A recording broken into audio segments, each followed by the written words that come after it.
It did not end the stream though. So weird.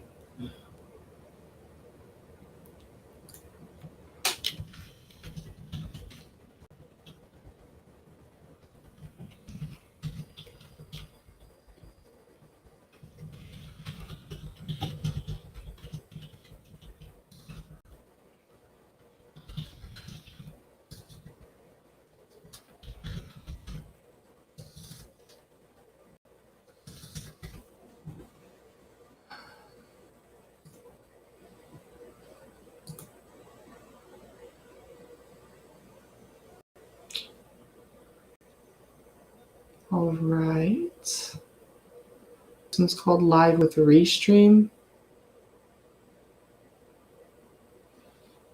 Okay. Let's see.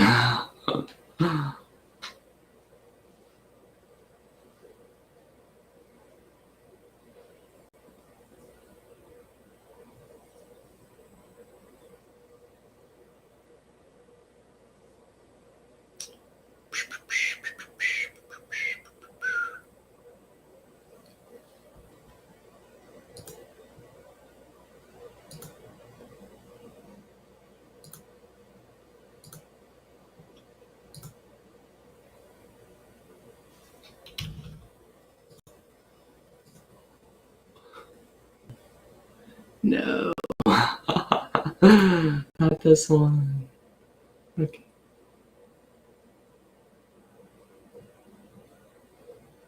There we go.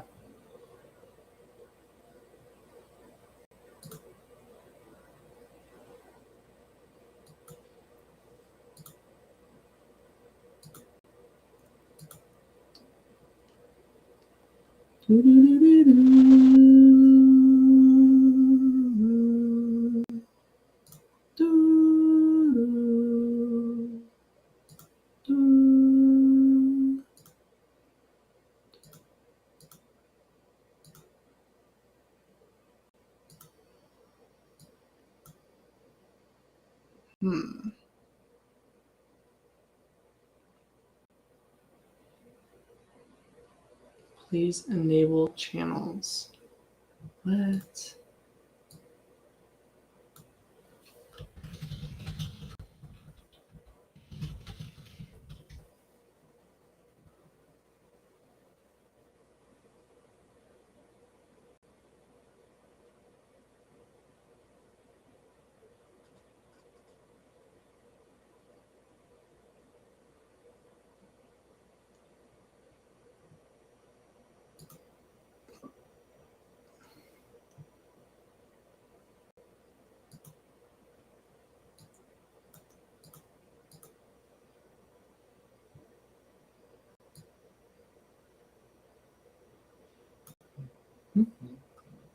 Yeah, I don't know what's happening. I'm so sorry. I was like, LA, please come back. I accidentally ended it apparently. I'm looking up a bit of a guide right now.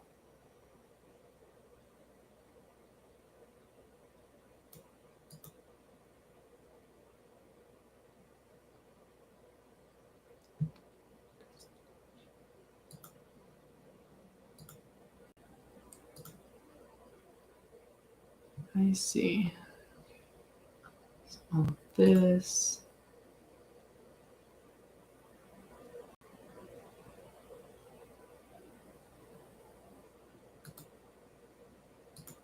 Captions.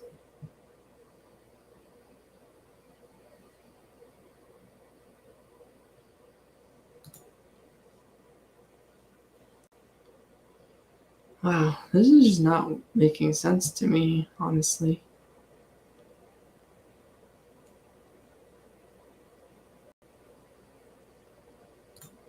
Private chat. Oh, and other guests. How do I add source?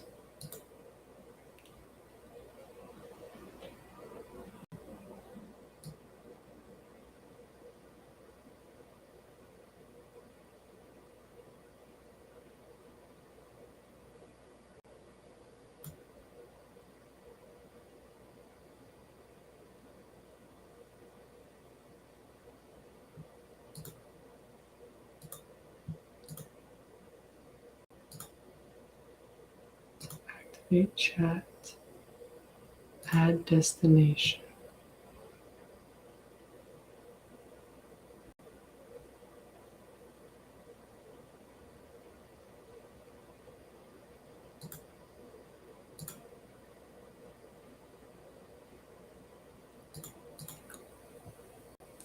All right, that's okay. I'll just leave it how it is. Yeah. So, welcome in everybody. I'm going live to do readings right now. I just wanted to try this on Restream. Whoa. Oh, I wanted to wear something else, but it's okay. I also wish the quality for me that it would go up. Oh, wait, yeah, no. That's the best the quality gets? 720p.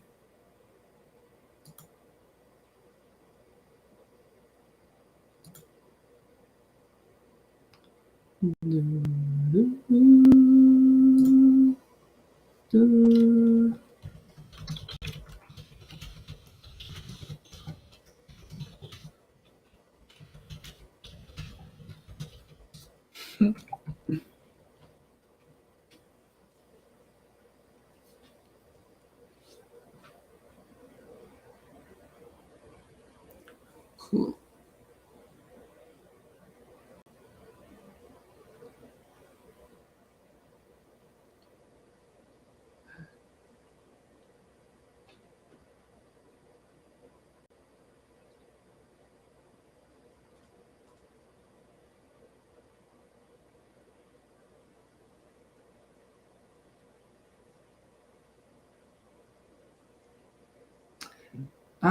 Do you have any food ideas? I know you were wanting to do burritos. I think I can get started on it. All right, cool. Cool. All right.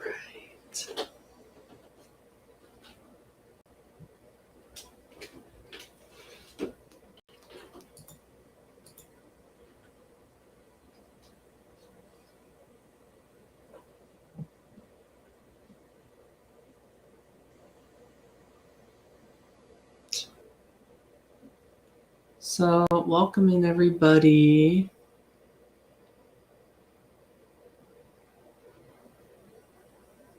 I am going to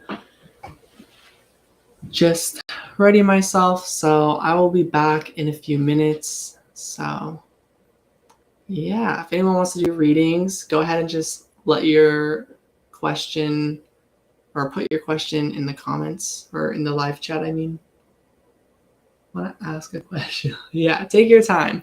I'll be right back.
All right.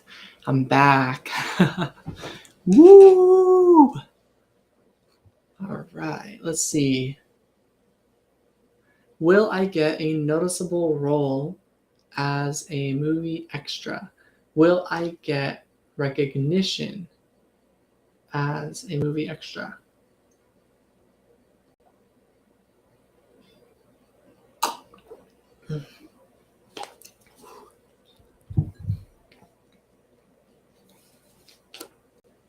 Okay.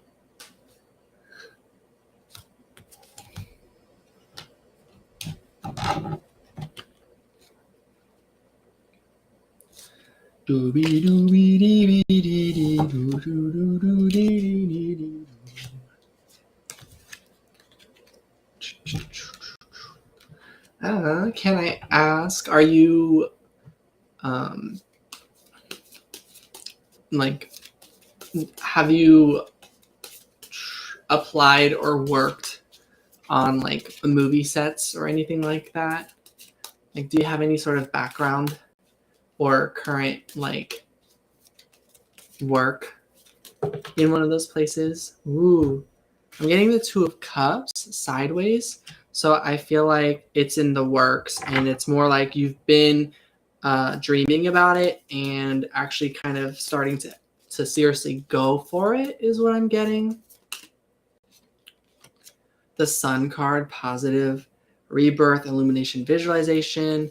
To me, this is like, yeah, you have experience in some way. Yeah, I have an agent. I was offered around 20 jobs, but I keep rejecting it. Oh, okay. Yeah. Now, will I get noticeable role as a movie extra? I do think you will. I just got this memory, but years back, someone I used to be friends with, I think they got some sort of role as an extra on something that was going to be on Netflix.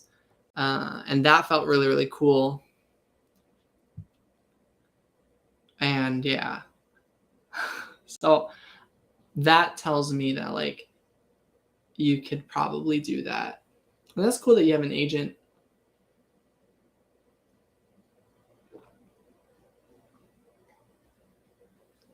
Biopics, The Boys, etc. Told my agent I didn't want to go to set, and he literally demanded I showed up and waived his fees because he thought money was the issue.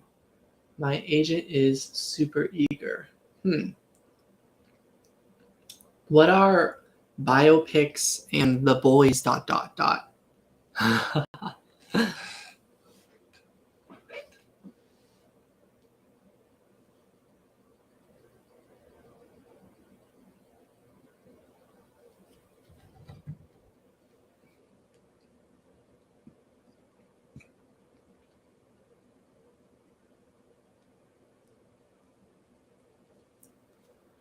I also see the Six of Pentacles, investment, value, and risk.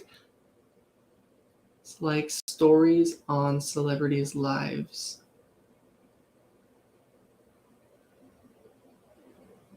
Oh, biopics is like stories on celebrities' lives. The Boys is a super popular Amazon show. Okay, let's see. The Boys. Sure. First. Okay. Superhero television series.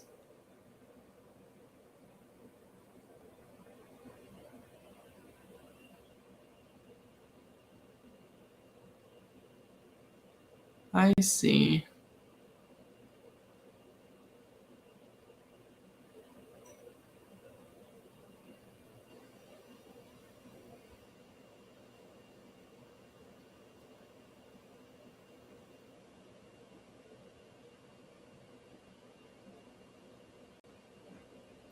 And it came out in 2019.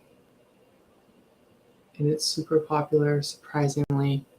Yeah, so I've never heard of it.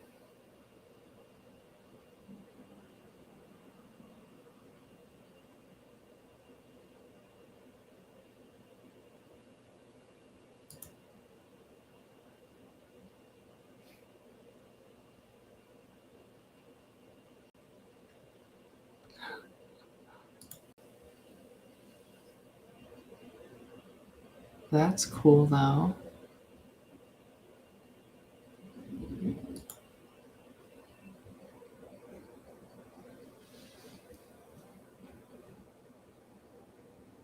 Yeah.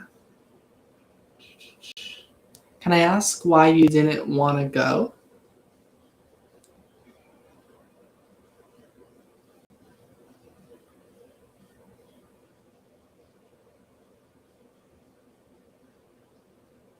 Wow, 20 jobs. Or like, and also why you keep rejecting jobs, and also why you have an agent. You don't have to share, but I'm just really curious about each of like those questions. Because yeah, it sounds like if you want to do those things, that sounds really cool. Yeah, that's what I think. It's always like 3 a.m. and you don't drive. I see. Wow.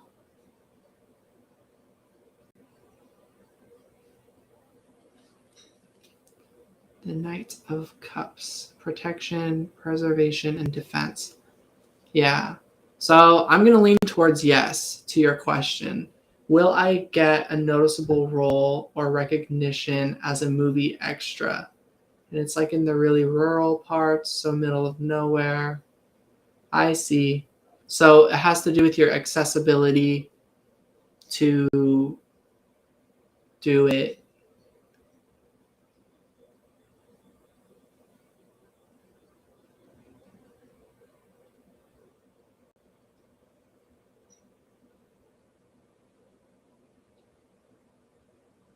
That makes sense to me. Thank you for liking the video. So I'll be a star. I think so.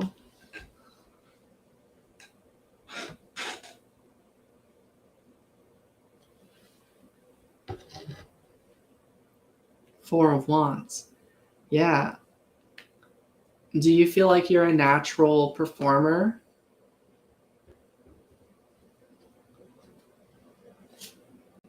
Nebula. Theory, ideation, and process. It feels like you're very passionate about this. And Pulsar. Comfort, stability, and regularity. Yeah, in your own home, you've done either a lot of practice about like acting or even story writing. Something though, you've been experienced in some way at your own home. Like you grew up kind of in with these interests and playing out these interests.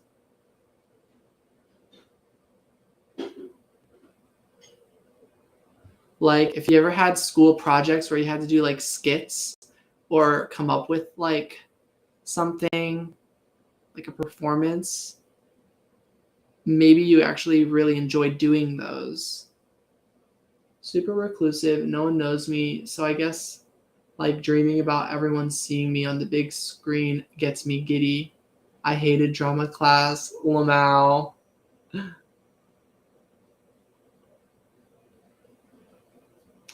I see. Did you hate it because of like anxiety and having to like go on or like do like those things? Dark matter, unseen forces at work, karma. And satellite on the back of the deck. It's young, my classmates, my teacher. Yeah.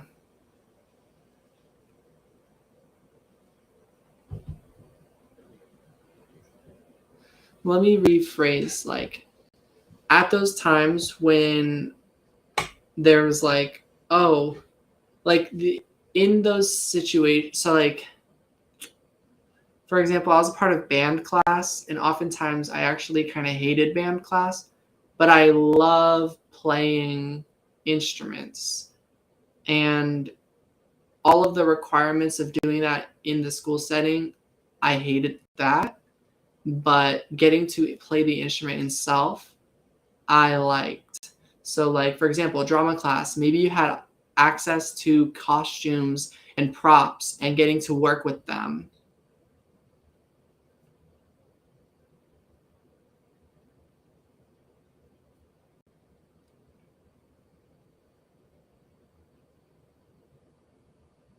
Nice, nice. Yeah.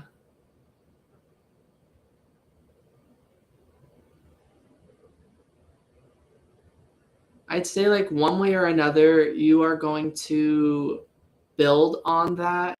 For me, I feel like I am going to build on my music, making more music in any ways that I can. So for me, I don't have the tools to like produce like Spotify music and put like songs out on Spotify in like a 2 to 4 minute song setting with like creating verses and bridges and like all these things. And it's not because I don't have knowledge in terms of making songs and making like music and stuff like that. It's like the actual tools to produce it and to produce exactly what I would want and all of that. I don't have those tools. So it's like not so much a knowledge, it's sort of knowledge, but not so much a knowledge thing and more so accessibility thing. But I still have my piano. It's not like the best quality sounding piano, but I have one. So in small ways, I still get to create music and enjoy that. So I feel like you can definitely build on whatever interests you about acting or the stage or performance or sets. Yeah. Example, some people who do like TikToks or Instagram posts and things like that will pretty much treat it like a set, and they'll get like a green screen, they'll buy one, put it in their home, and like do all these different things. So even an at-home type of situation is possible. Try uploading acoustic covers on YouTube, and with ad revenue, you can buy good equipment. I'd tune in. That's so sweet. Ah, that is.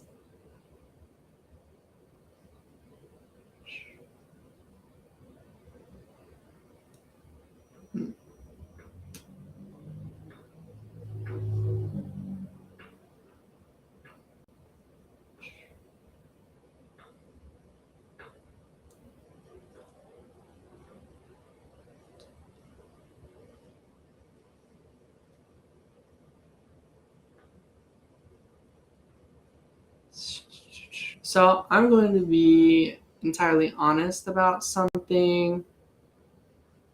Well, hold on. What's your big three for zodiac signs? Define what you mean by big three. Because, yeah, I could definitely just say Pisces. I absolutely love being a Pisces. Yeah. Oh, what's my sun, moon, and rising? Okay, cool. Yeah, because I don't want to like try rating zodiac signs. But I could try. I could explain like how I feel about it all. But my big three is I'm a Pisces sun, Aries moon, Cancer rising. Uh, that's in terms of the tropical astrology chart, which is the one that I've chosen to follow closely.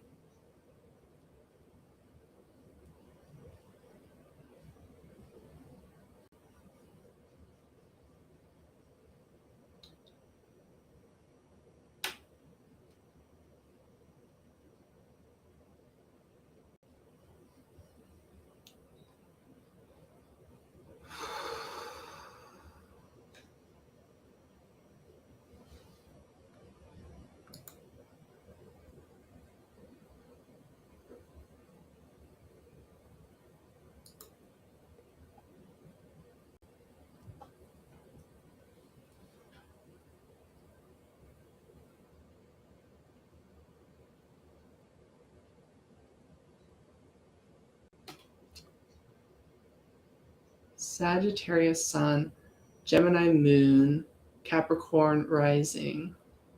Nice. I'm gonna try and tune into that. Oh, if you want like a chart reading, we could do a chart reading, by the way. That sounds fun.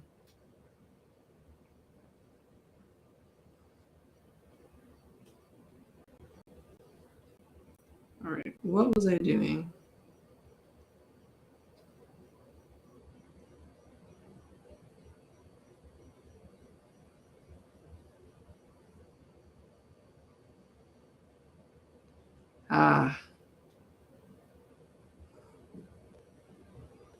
That's right. I never.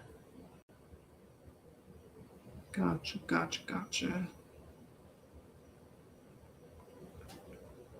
Nice. Don't know if. Let's see. I had a chart reading, but the only thing that messes with me is how I have Scorpio in the 11th house stellium. Ooh, so you have like. I think stellium means that you have 4 or more placements that are all in one sign, right? Or all with like close to each other in degrees. Don't know if I'm more Aquarius or Scorpio since 11th house rules Aquarius. Yeah. Let's see.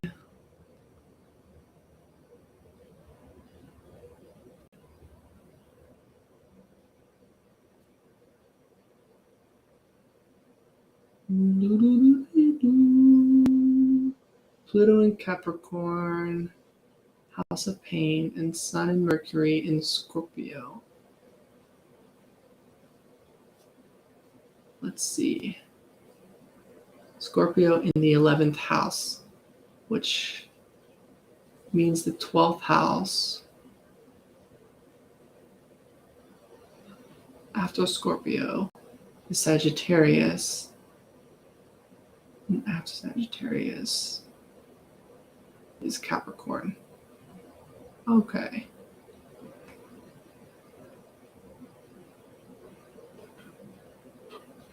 So then you have Sagittarius in the 12th house, and you also have Capricorn in like the 12th first house, like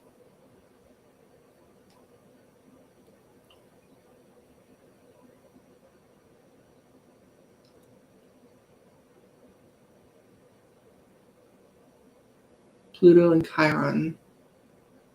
Yeah, and Sun and Mercury. Oh, okay. So it's Pluto, Chiron, the Sun, and Mercury. Wow. Yeah, it does seem you have a stellium in Scorpio and in the 11th house. And let's see.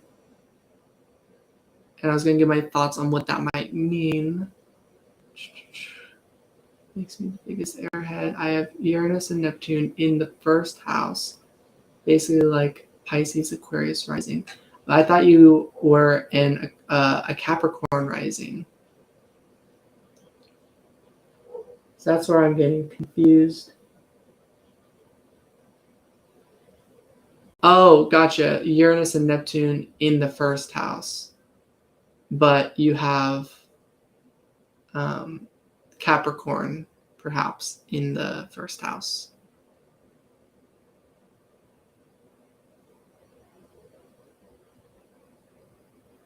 I think that's right.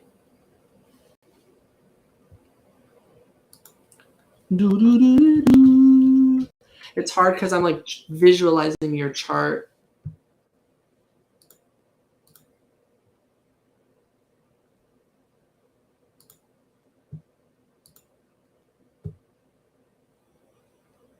Let's see. Yeah. I think your rising sign should have the 12th and first house in it. Or there's a good chance of that. It could be different for everyone. Let me see. Some combination of them. Okay, even though Capricorn is supposed to be like a harsh sign. Nah. Even though it's supposed to be like a harsh sign, I have Neptune and Uranus in the first house. So I seem pretty childlike. That makes sense to me. Aw.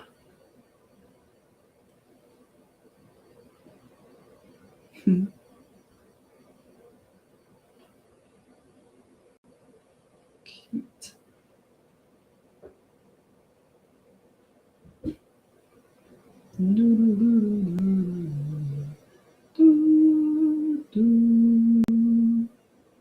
What are my favorite aspects in my chart?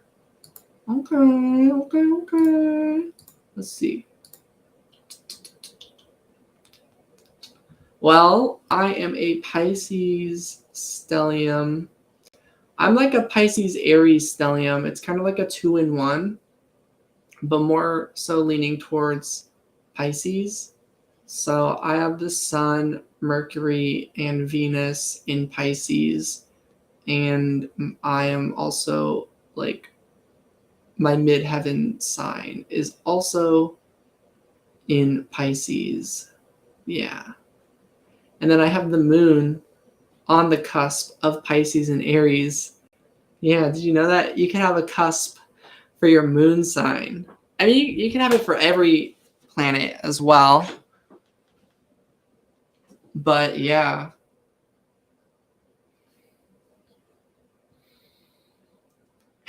It's pretty cool. But overall, I'm an Aries moon, but it's the cusp of Aries and Pisces. It's really cool.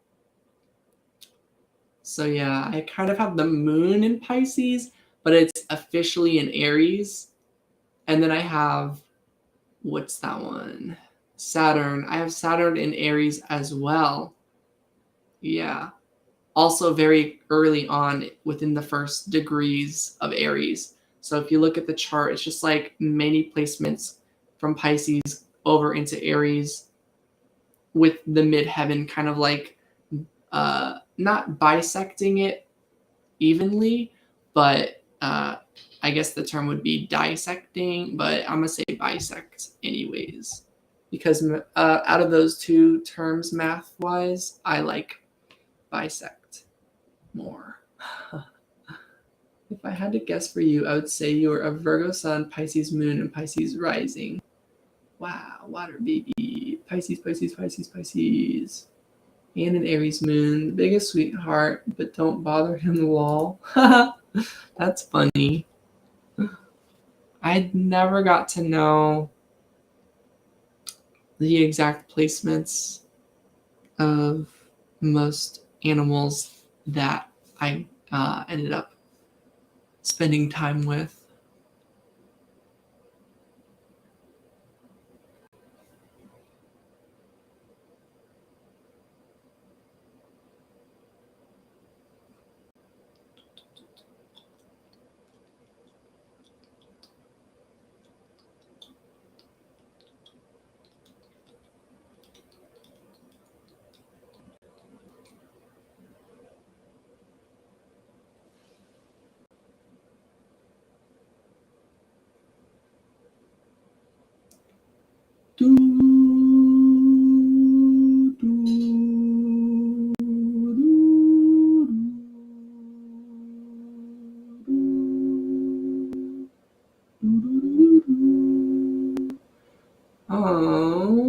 What kind of genre of music am I into? That is a good question. What genre? I do not know. I do not know what the genre is, but kind of like chill, catchy, relaxing, rhythmically interesting, um, very appealing to my senses, emotional, yeah, and music that I feel like I can connect to deeply, that feel like original sounds produced through the soul and not through like um, popularity or familiarity. Yeah. beats are cool, but there's certain points where when certain beats are just used almost generically, I like pick up on it and can be off-putting. It doesn't mean I won't listen to any song that has any aspect of that, but it just means that it puts it off a little bit slightly. But I can still enjoy certain songs. Yeah.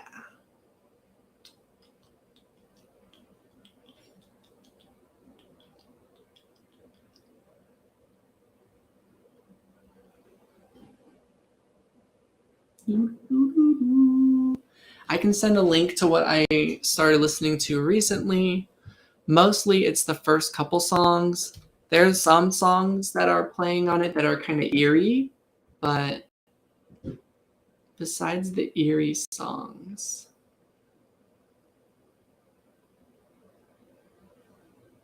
Whoa.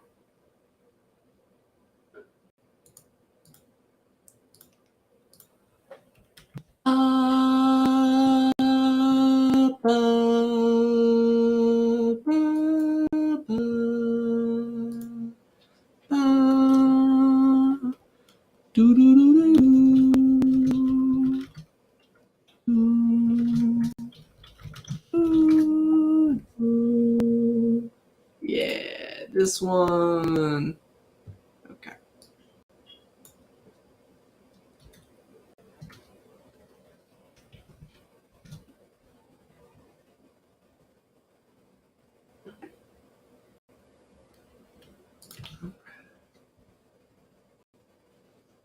Help me out, Alex. I think you might like it.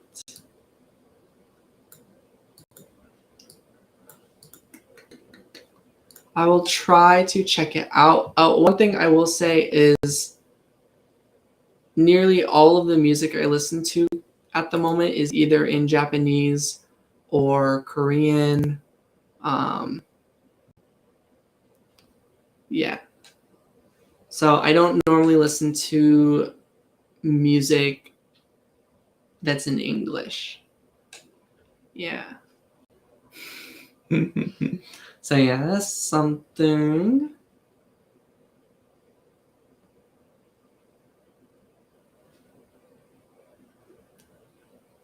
All right. But I might check it out at some point. So I'll try and bookmark it or something to make note of it. Maybe I'll write it down. Because I do have note cards with me. Helping me out.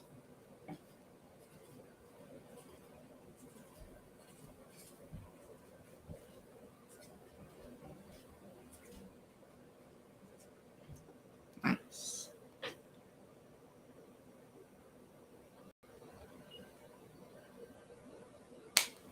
I think this stream is still called Live with Restream.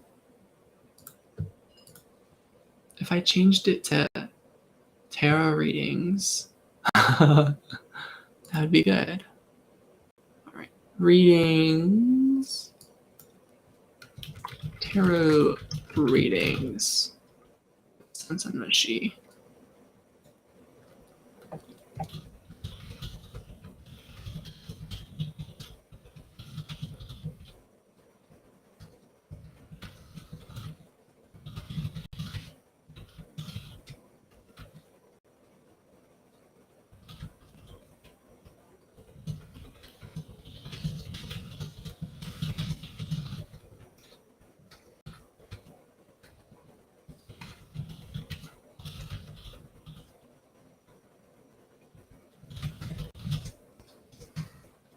And then donation links.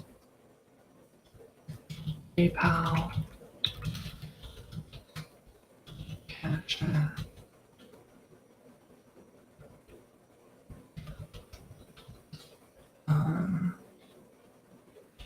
Zelle. Yeah. Those are my main ones right now.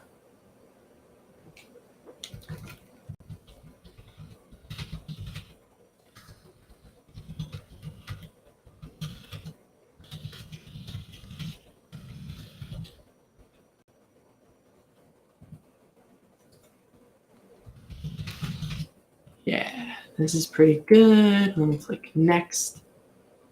Whoop, whoop.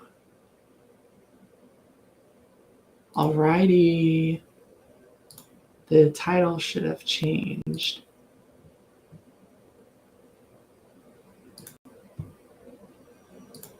Nice. Tarot readings with Sonsonmushi. Yes.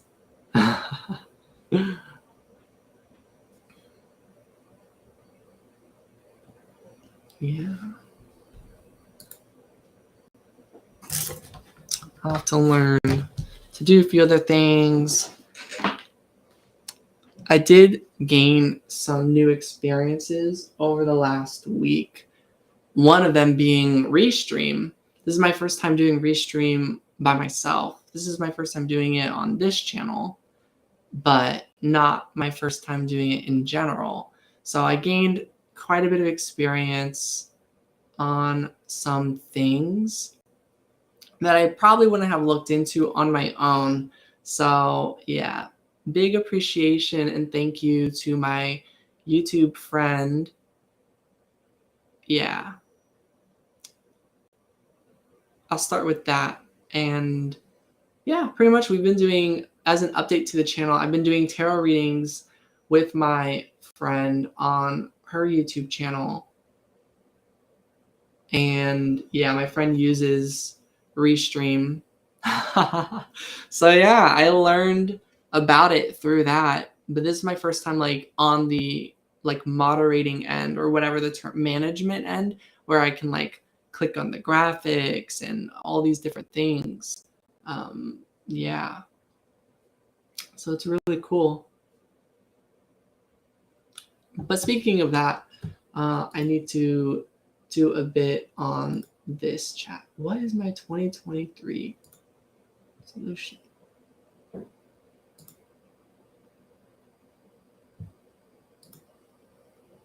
Community moderation participants pop out chat. What is my 2023 resolution? I don't really have one. I didn't do any of that New Year's stuff. I guess it's like all of whatever goals that I hadn't finished in 2022 and just my personal goals, and to keep somehow making, I just like for my life to keep getting better. Yeah. Yeah. I like to not put any pressure on myself as best as I can about life and goals, and knowing that like I should just be enjoying my life and that it should just magically play out for me. Not that I don't do anything to make those things happen, but just that I don't have to like consciously or actively try to force my dreams to come to reality. And I think what makes them a dream and my wishes is that the idea is hoping that, you know, things that didn't just happen for me at some point before, you know? So yeah, all of my wishes for my life is like to be happy and healthy, to know myself truly. I wish for whatever comes next to actually be a genuinely good thing for me, in and not in any sort of dystopian way, but in a truly like you exist and you matter way. I want future outcomes to serve me and to benefit my narrative on what I want life to be. And to for what my narrative on life to be, I wish for it to be true. At least all the good things. The yeah.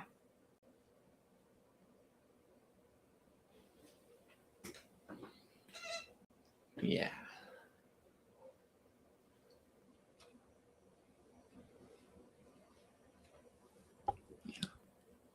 I'm wishing for more like security, stability, and tools and resources that give me more power in this world, pretty much.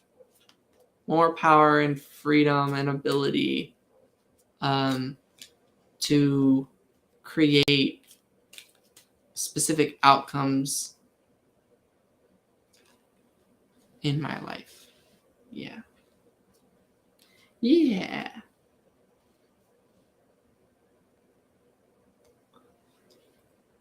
All right. I still have to figure out how do I make that like special chat appear. Trying to think if that was a restream thing or if it wasn't. Let's see. This. Alrighty. Testing. Enter. Nope.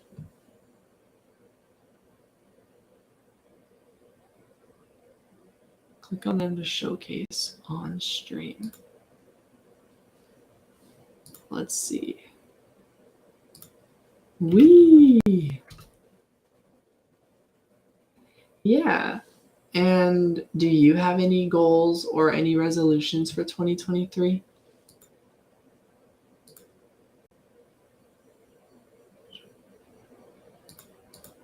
So interesting.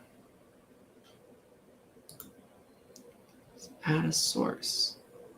Nope.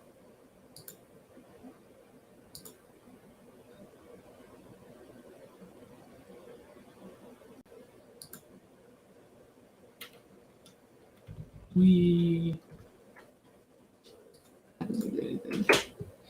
Not having a mental breakdown this year would be nice. Cute background. Thank you. Thank you. Oh, what? Is this some homemade guacamole too? Yeah.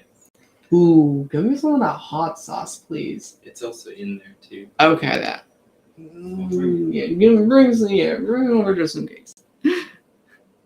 All right, let me take my first bite.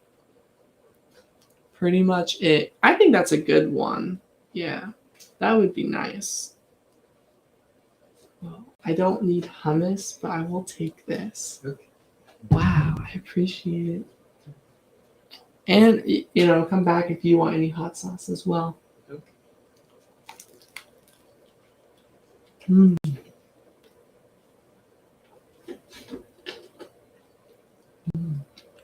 Burrito power.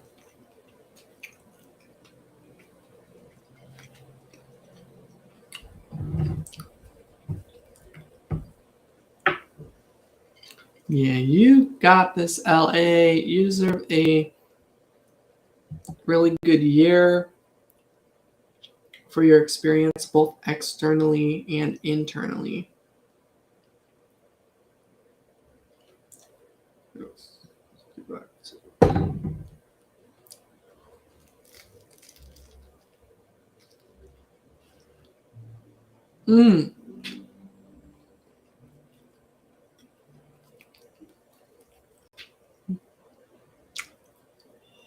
Ooh, too much hot sauce.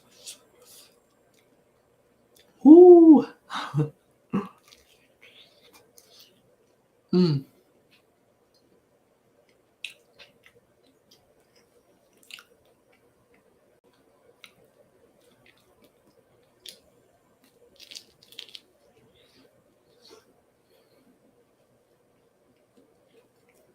Here you go. Have some. Take a bite.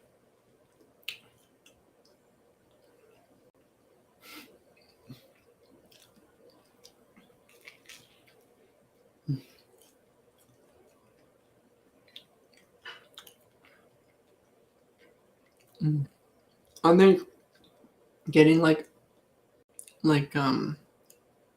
mushing the beans, like a refried type of a thing, whatever they're called, but like just beans and then mashing them and then flavoring them with certain spices, maybe adding like some cheese, like vegan cheese, getting like some sort of like version of like a meat alternative, like shredded king oyster mushrooms, like that would be really good. And like adding like a barbecue-ness in it from the pulled mushrooms, so it's like a barbecue shredded chicken type of a thing.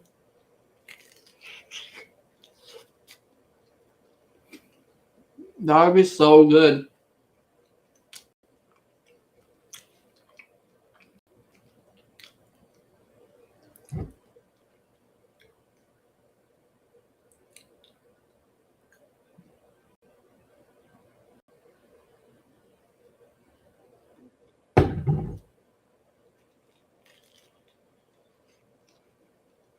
Ooh, that sounds so good.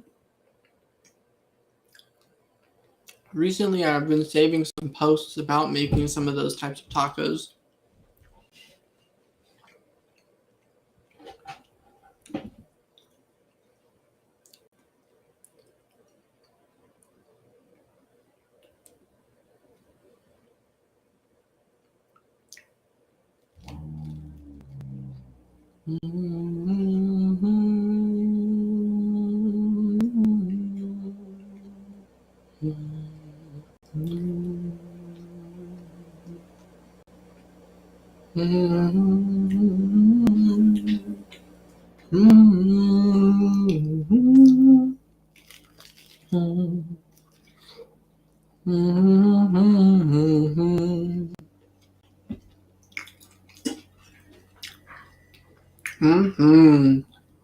Ooh, I don't remember the brand, but there's a specific breakfast burrito.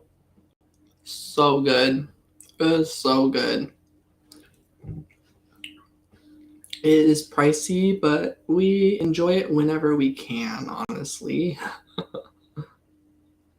Hands down, like best vegan breakfast burrito that I've like gotten from like a store, like a grocery store type of a thing. And this burrito like hits the spot, like in terms of food, nutrients, and enjoyment. It's quite enjoyable to eat this right now, to be honest.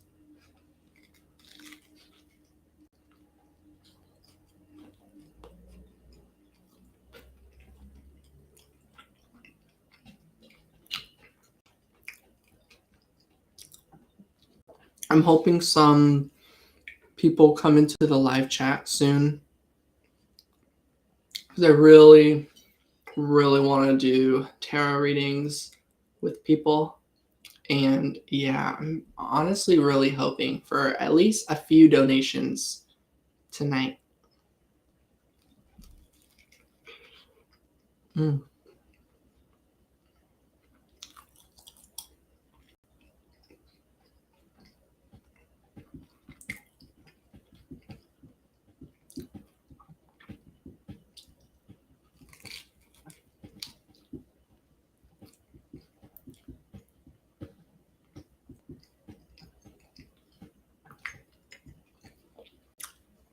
Woo!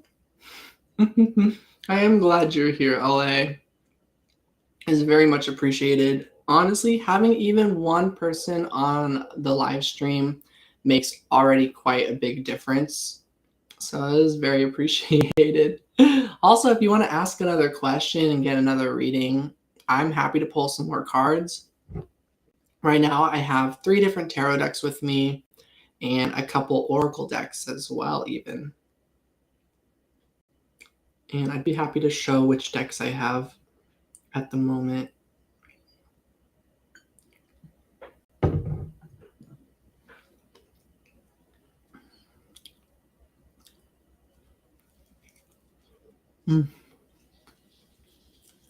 Ooh.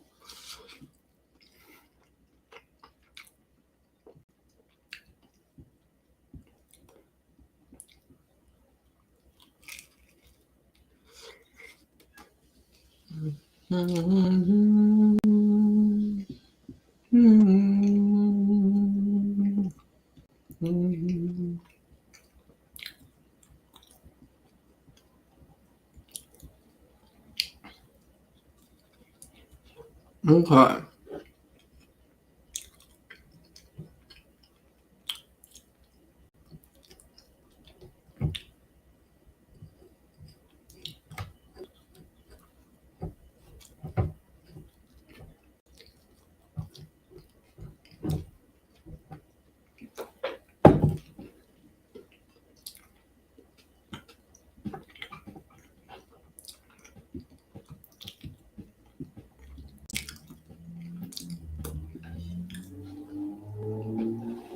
My dreams this morning were, it was so strange.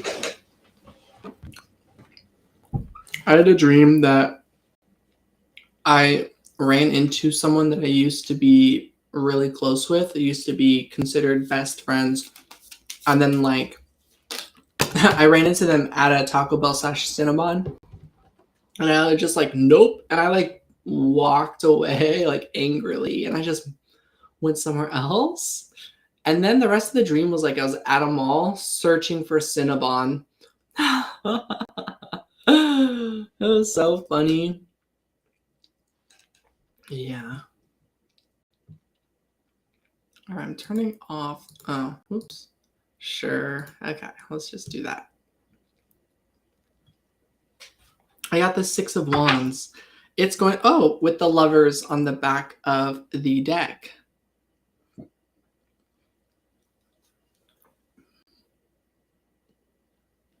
Friendship breaks hurt, and Cinnabons are the best. I agree with your dream, lol.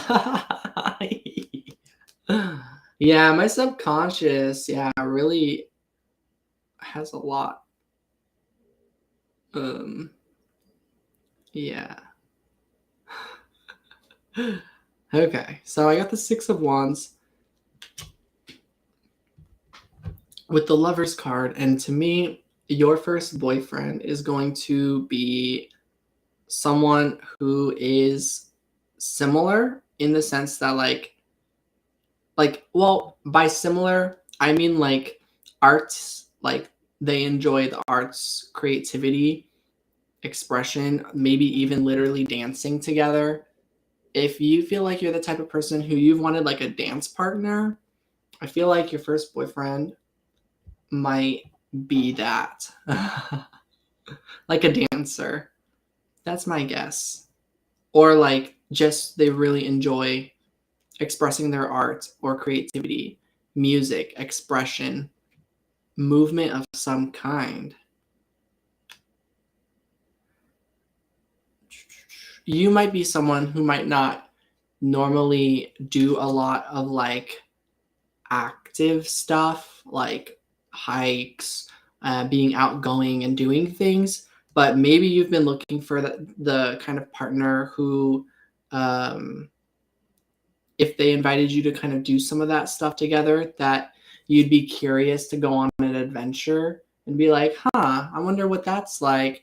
Like spending time out at a garden or on a hike or out in nature, like something like that, something cute where you can go somewhere really peaceful together and get to kind of either literally dance together or like do an expression like of art together, which could include just going somewhere for a picnic and enjoying that moment. So that's what I'm getting. Cuddling on a picnic blanket would be such a cute vibe. Jinx, yeah. Wow. Let me read what you said. I had a friendship breakup a while, and when I have a dream about her, she posts on social media and she's super sweet, and I predicted she was pregnant, and then her ex just added that she. Wow. Oh, wow. That sounds like a lot going on.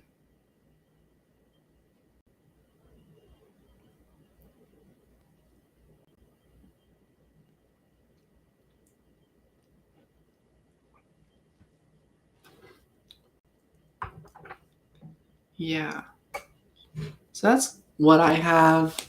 And then obviously this person, can be anyone.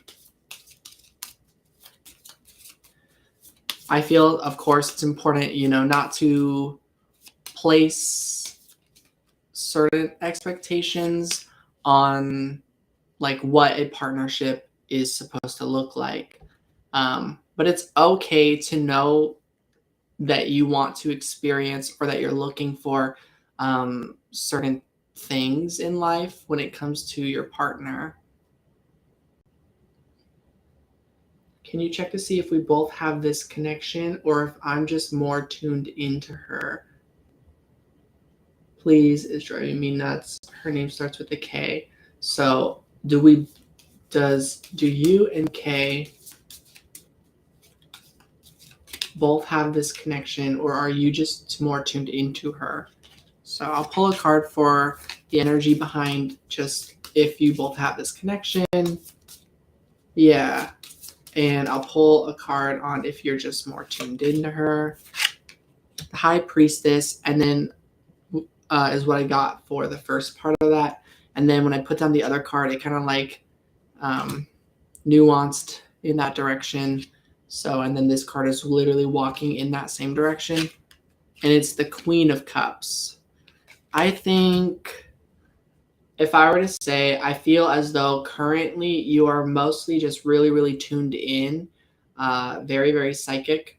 I think fire signs tend to be very psychic and have really specific psychic dreams. Obviously, water signs as well.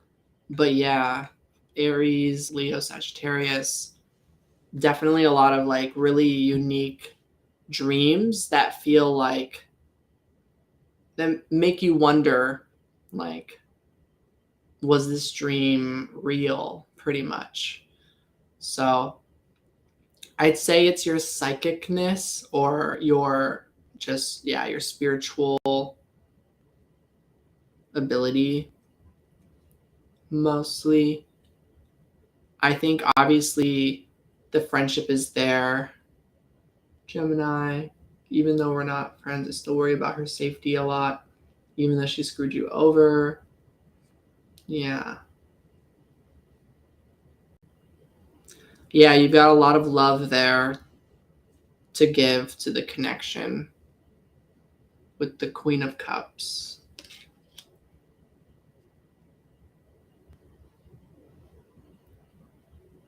And it feels like you pick up on her emotions a lot. Like, it's like she's letting them out, but she doesn't think about where she's letting them out. And then you receive them. And then the most you can do is basically remain balanced with your own water to not get like washed away by her water. So that's what I'm getting with this card. I'm gonna hold on. Change my background for a second. So here's the Queen of Cups, and it's hard to see, but there's like a person sitting on their own water that they're generating. And here's how I feel is your friend's water pouring this way out and through, and you having to maintain balance as her water then continues outward. So you're having to transmute her energy, is what I think.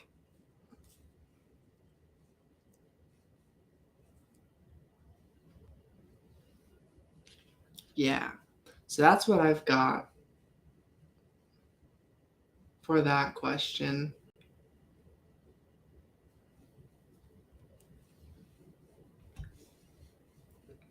And the Seven of Cups. I'd say currently it leaves you confused and not knowing what action you can take that's grounded here in reality. So this has got you emotionally confused because you're very open and receptive to emotions right now and honoring them. But what do you do with these feelings that like even like through an emotional perspective, you're having a tough time finding how you can handle this or what you can do about it in reality here grounded in reality. So that's what I'm getting.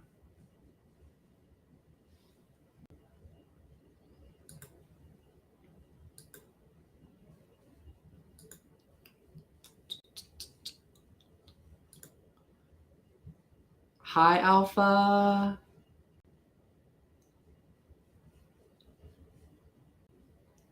How are you? Happy 2023.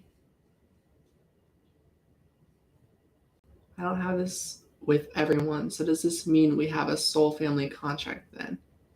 Today, you're the first YouTube video I watched after 6 months hibernation, lol. Ooh, I feel so honored. Thank you.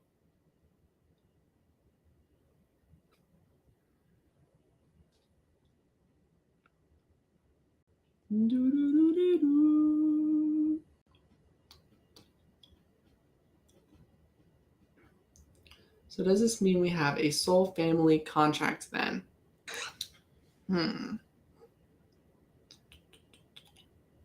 I'd say my experience with soul contracts is that, and with a lot of terminology, so it's difficult because I think spiritual terms have become really popular, of course, that there's a lot of different terms that we've heard, and a lot of us have started to use.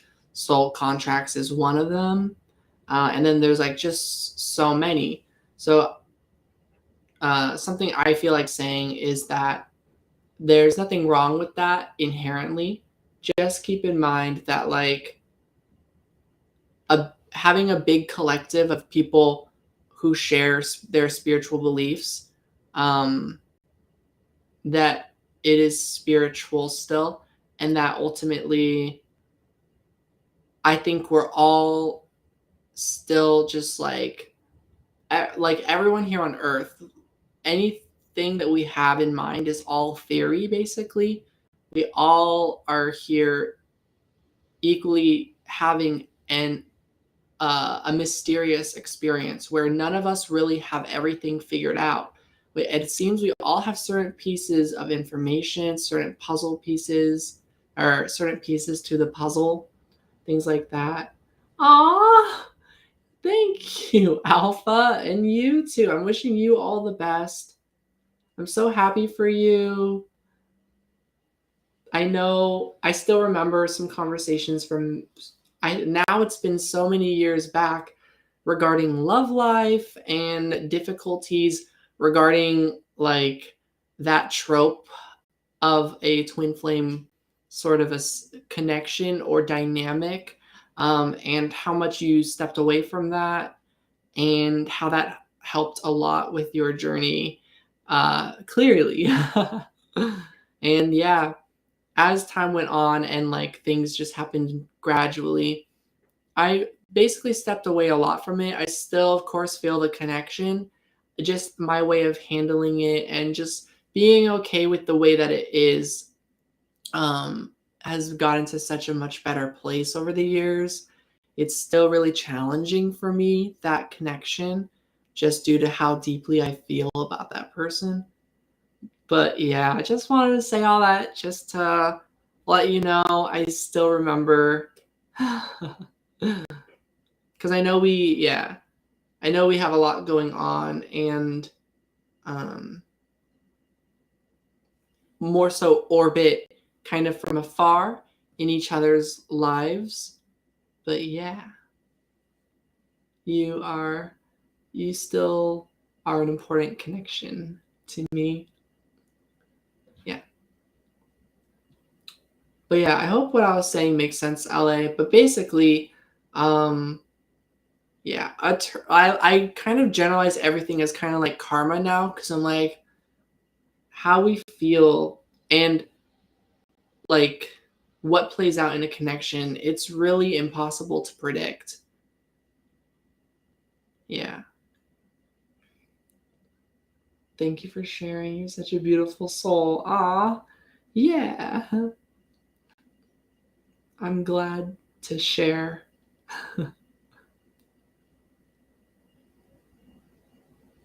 But yeah, let's pull a card.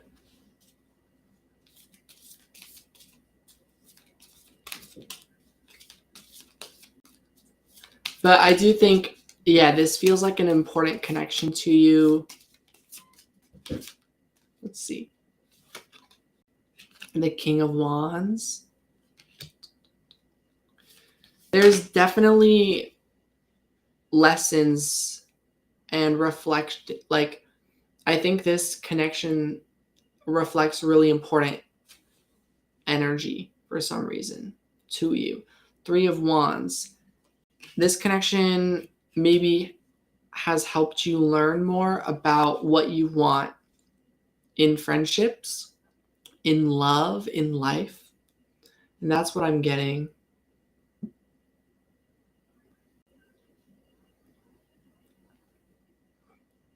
So I would say yes to your question.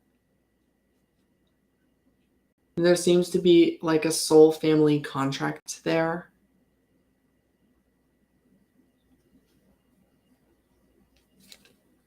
The Knight of Swords. And I think it has proven to be worth exploring because it's helping you sort through things in your life.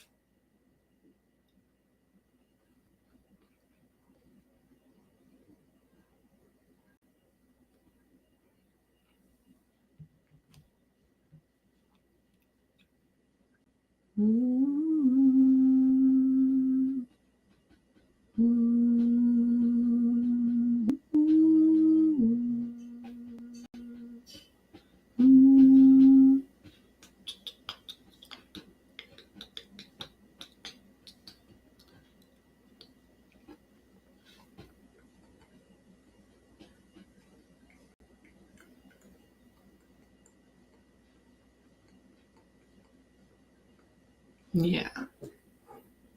Yeah. Let me know if that made sense.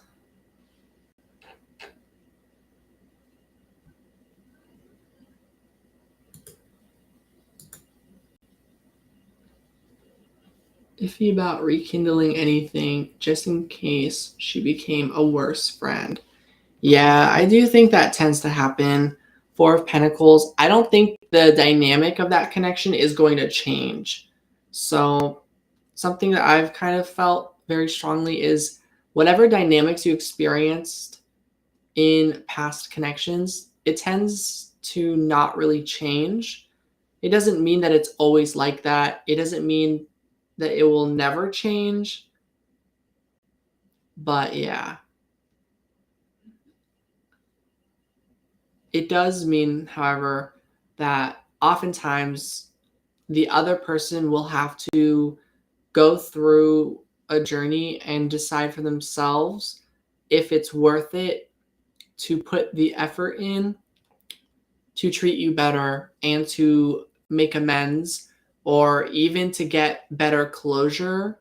It is pretty much up to the other individual a lot of the time. That makes it difficult for the person, in this case you, because you have a lot of strong feelings and ultimately you didn't really do anything, and anything that you could have done, like, you can always reflect and grow. But yeah, developing unwavering sense of worth, sense of self-worth is very, very good. And I think over time would prove to be helpful. So yeah, it'll depend on you. But I think a few things could happen. If you wanted to put in that effort again and reach out and see what happens, if it went well, that would be really cool. And if it didn't go well at all, it creates more confirmation on what you want to do moving forward. So let's get advice for you when it comes to rekindling things. An advice card. Yeah, this one. 9 of Wands. Now might not be the time. You might decide to in the future, but I feel like waiting on that and leaving it be, even though you're picking up on her energy a lot, might be good. You might just be too tired to do that at this time, too drained to try putting in more effort towards that particular connection. The King of Cups, it feels like right now you're just trying to get grounded in your own emotional energy, in your own hopes and wishes for the world. And I think manifesting that independently is important. I think carrying the connection with you, the memories of the connection, the feelings. I'm basically getting this energy to move on at this point in time. Currently, it seems that if you feel as though you can keep working towards just walking away from the connection, no matter how much like you feel strongly like tied to the connection morally, emotionally, even logically, standing your ground and continuing to try and work out your life right now might be a very good thing. That's what I'm getting as advice. And that could even be like just needing a day before doing that. And this doesn't have to be a long time of being in this energy. I'm just getting that currently at this exact moment, you might still need to balance and get grounded with all of the emotions and to still take time to recover. Keep taking the time right now to rest. Yeah, I think it's too much responsibility and pressure put on yourself to feel like you have to figure out this connection right now.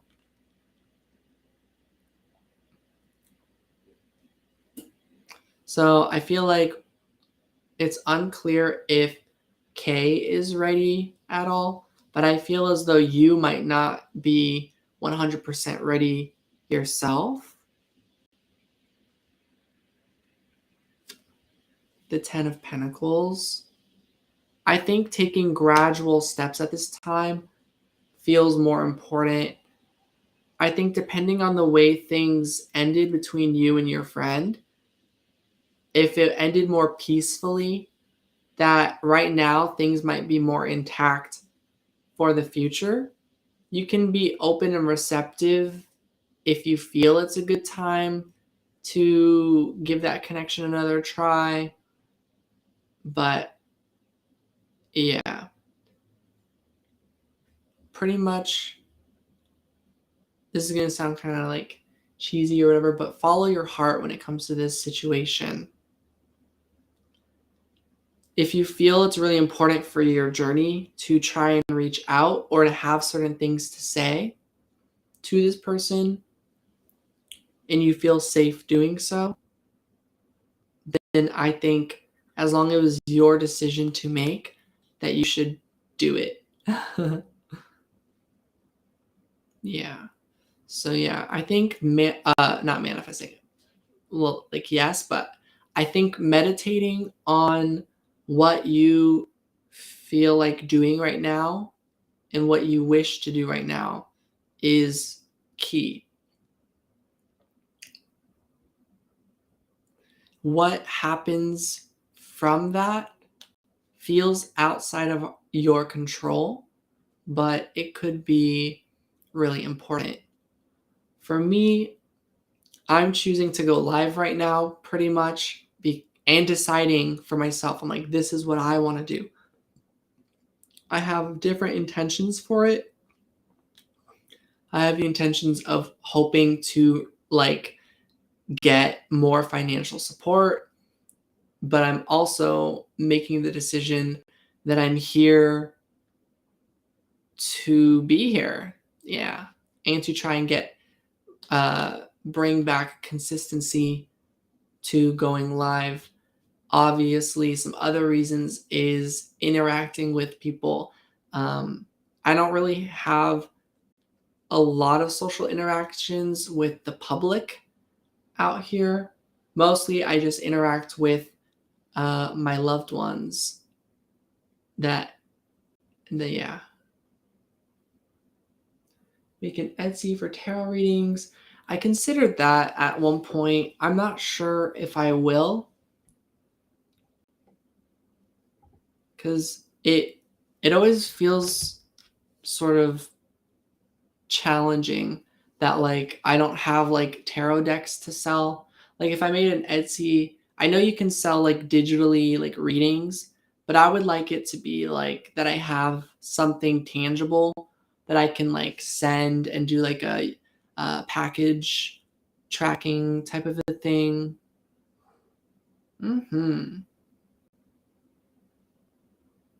And right now, I barely have the confidence and energy to just try like YouTube readings and going live. Um, Most of the income I've received over the years has been from doing readings here on the channel. So it's difficult for me to go outside of that comfort zone. So I'm just gonna like currently I'm really hoping that uh, more people show up on YouTube Live and participate in getting readings. Yeah.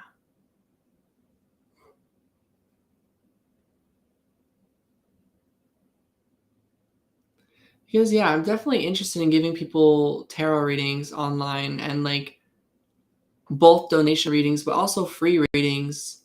So it is kind of like painful and becomes challenging when I go live, and a lot of the times like either there's no one there or just one person like right now, or like it's just not like that the momentum's not building. But yeah. It's free and donations to boost their position in line. Yeah, that's true.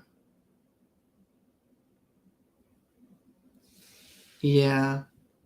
I do have that in my description.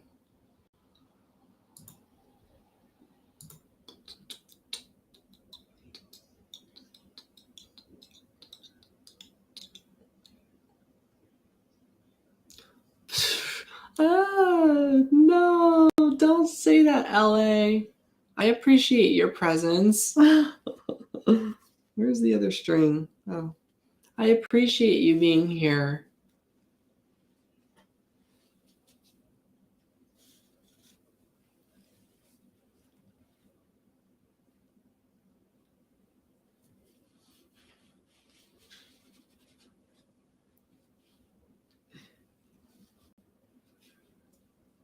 I'm like, please. You know what I mean, right?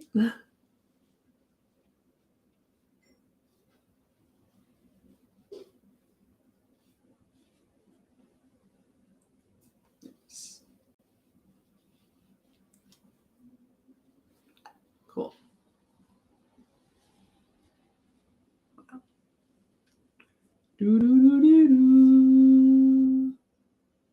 Yeah, if anyone wants to get a tarot reading right now, let me know in the live chat. And yeah, I have a few tarot decks and a couple oracle decks at the moment.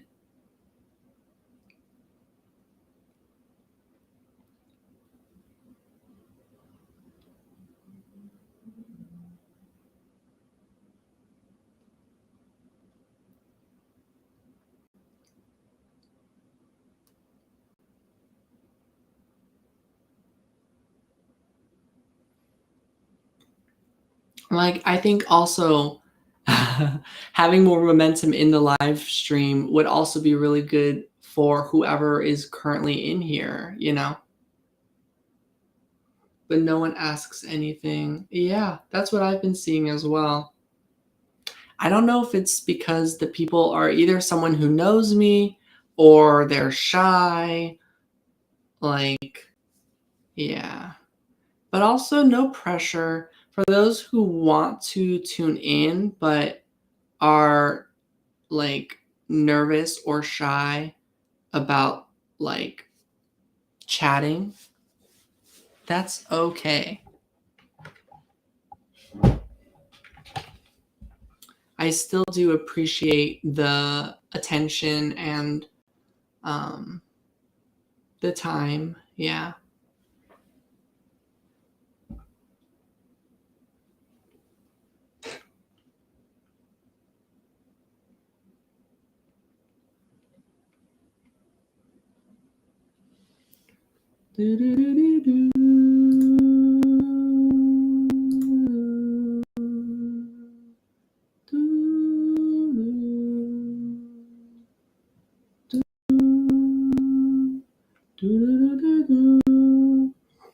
And yeah, I go back and forth on whether or not to put free readings on like the title of my video.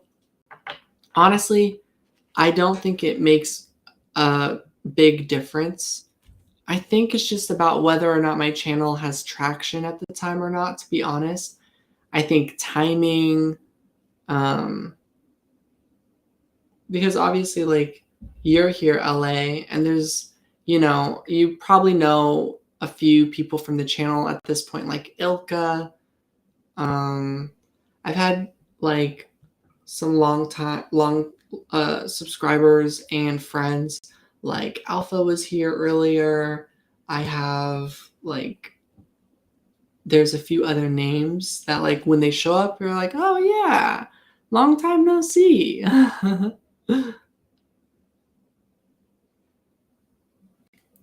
So yeah, I don't know if it's a timing thing or if it's like or how exactly it is.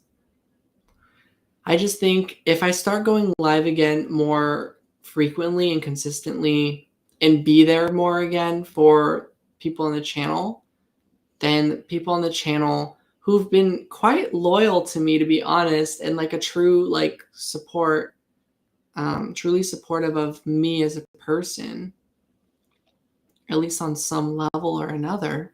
Um, yeah, I feel like, yeah, if I'm more there, that yeah, over time people might kind of like slowly reemerge. So yeah, I also kind of understand where I'm at with my channel right now. I'm not like super surprised that my traction like on the channel like went down. In terms of like financial stability, obviously that adds like stress, pressure, um, fears and worries. But yeah, I want to choose to remember the good times and to believe that I haven't disappointed everybody, and that hopefully people who still like or want to be involved in my world or like connect with my energy, I'm just hopeful that those people are still there. And obviously, I get a lot of reassurance that that's still out there for me because, for example, you're here, LA. Usually, there's at least someone here keeping me company and supporting me, and that means a lot. So, this live stream, even if it may have not been perfect, is still kind of filling me up with hope that, like, to keep going, to keep trying. So, yeah, thank you, LA. I love the hearts.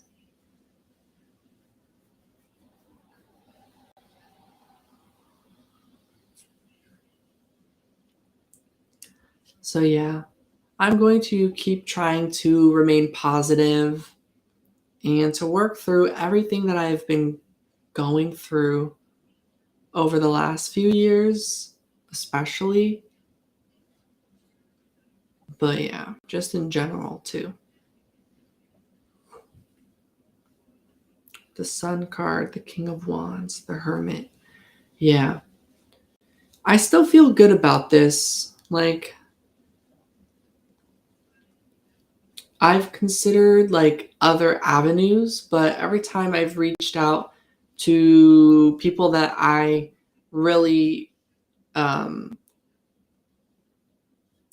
value their opinion or perspective, that I feel offer me like the type of support or advice that I'm looking for, I've reached out about other avenues of finances for myself. So I'm still considering those other routes, but everything leads me back to like, yeah, I'm just going to keep trying with my channel. So yeah, I'm hoping that I'll be more active on the channel and that hopefully people want that. I'm hoping more people do want to see me and get readings from me. Yeah.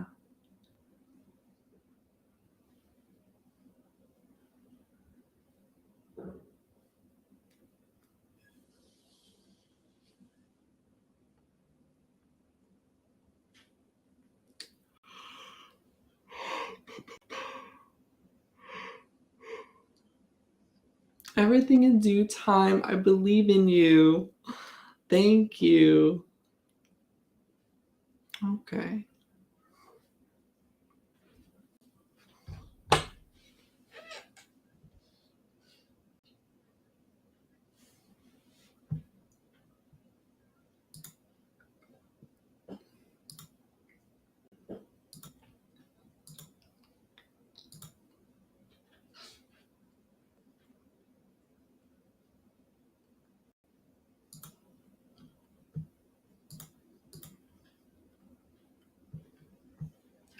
I wish I knew how to make like the blue comment show up on my live chat.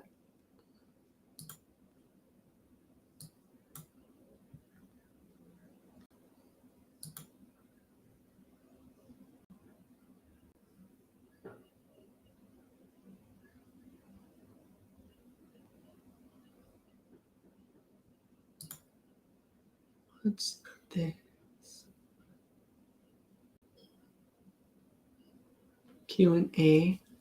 Let's try this. Hello. Let me just click start. What happens? Q&A. Store chat. What the? End Q&A.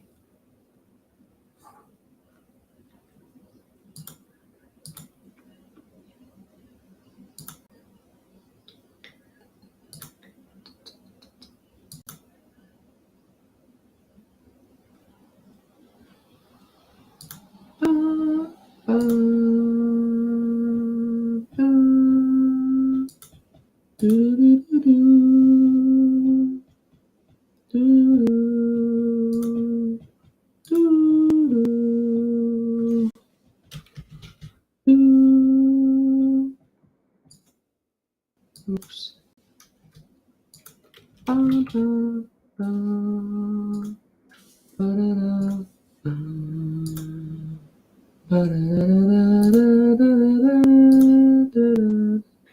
Pin message. There we go. Okay. That's cool.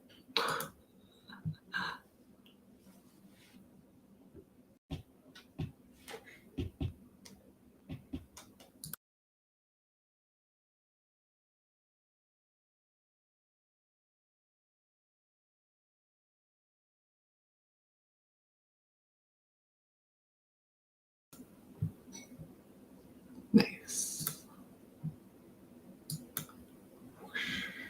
Oops.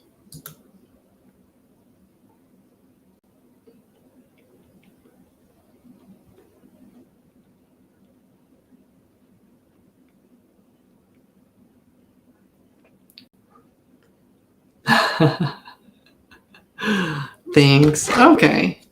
Yeah. And you're good too. Like, I know it gets, yeah. Ooh, or anyone tuning in. So, any general life/love advice to give to this newbie? Four of Pentacles. Kind of at this time, hold on to your ideals, your standards, your values. Yeah. Stay strong in your like energy at this time. Queen of Wands. Yeah. So yeah.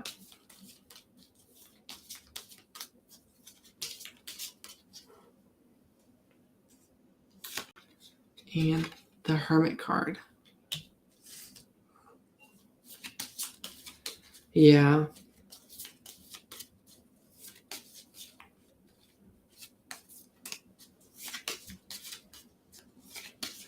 The Hermit card to me is saying to really seek peace and clarity within yourself. Really explore that part of your life and handle love life in any way that feels comfortable to you.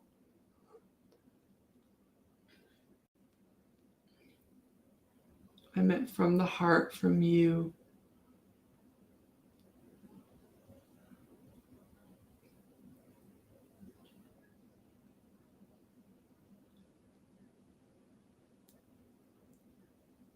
I can't remember what I was saying,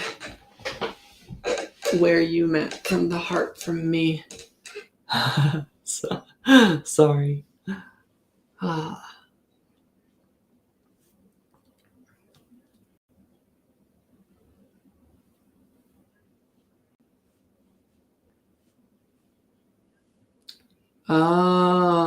Personal life experiences to base my advice from. Yeah, keeping an open mind, not expecting anything to out of like your partner in terms, not in terms of treatment, but in terms of like anything about their background, pretty much, other than stuff that you feel very strongly about. Like, so for me,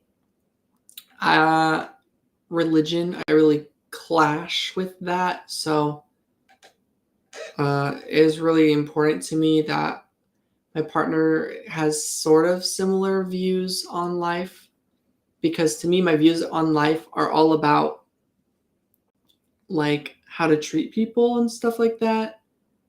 And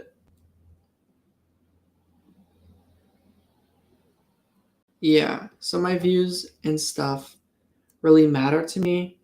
So someone who agrees with me on stuff is important to me. Yeah. So you can have like sort of sets of values and things, but yeah. And it's okay to, other advice I have is be open to not having to date specifically whatever societal norm. Let's say you were raised assigned female at birth or something, or male at birth. Not instantly assuming that who your entire like attraction towards and what you want out of a relationship, that it's absolutely definitely about someone who's of the opposite like assigned at birth gender/sex than you. So dismantling that. Yeah.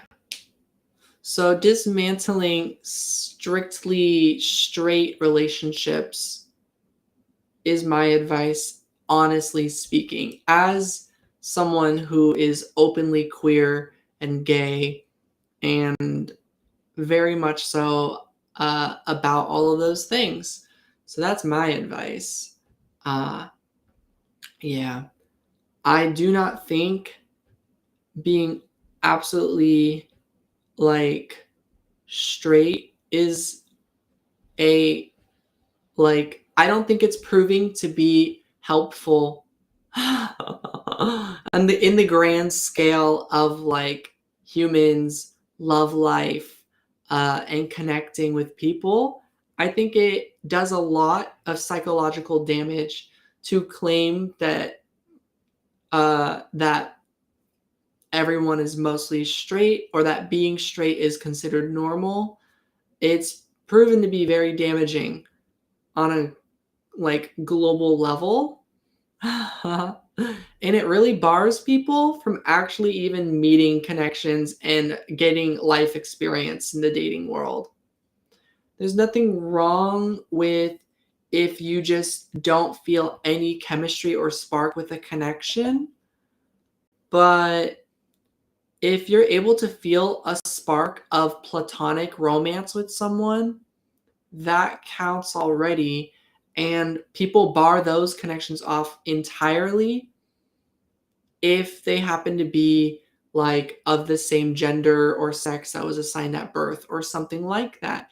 Anything that could indicate that you having feelings for one person would be considered gay or queer, people tend to bar those ones off and therefore limit themselves in love life. The truth is, no matter who you feel attracted to, you could not actually know their actual gender identity from the appearances alone. So let's say you quote unquote know that you want to date what is known as a man. You could meet someone who fits all of that visual criteria and then have that person like open up to you and explain that they're actually this, that they actually are a she or a girl or literally it can be something else as well. So I think being open to that your partner, like the more open people are to accepting everyone and accepting sexuality is like not something that you have to fit into, then yeah.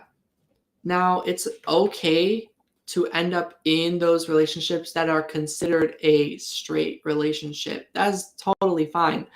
Um, what makes it challenging is that there are people who are, definite, who feel since they were born or known forever that they are definitely like not straight. Um, so it's fine to know that in the other way. Like it's fine if you visually appear as like maybe masculine or feminine and that you really do like have strong attraction towards an opposing energy basically.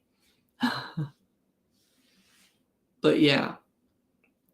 Um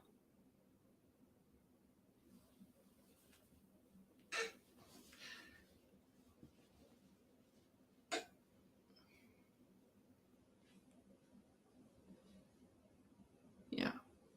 And there's nothing wrong with that. There's nothing wrong with if you yeah. But I do think like a lot of the reason why people don't want to budge in that is because let's say you genuinely feel attracted to something specific and someone telling you to try to be attracted to something different. Obviously, that kind of can hurt if someone's telling you like, "Oh, we'll just try like something that's different to you." But that is how people who are like openly gay or queer or like not openly gay or queer but they are like internally gay or queer and they know that about themselves, like that is how we feel all the time. um yeah. And I'll also like I'm not saying, let's see the more you speak from the heart your viewership is going up, lol. Ah, I feel as though I'm always speaking from the heart. But yeah, you're right. That's cool. yeah, I'm trying to be more engaged and like, yeah, this is good. This is positive. Like, this is going well. This is going to go well, and so forth.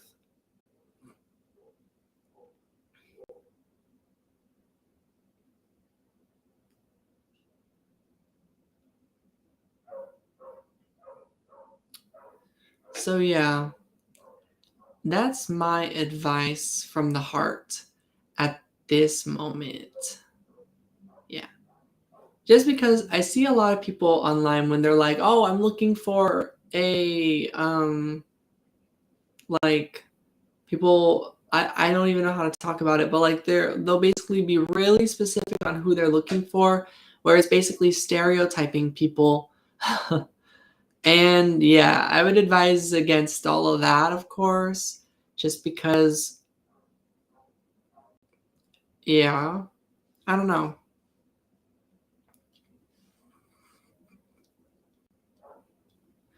I think it's important to honor everyone's feelings regardless of their like gender identity, sexual identity, uh, and so forth.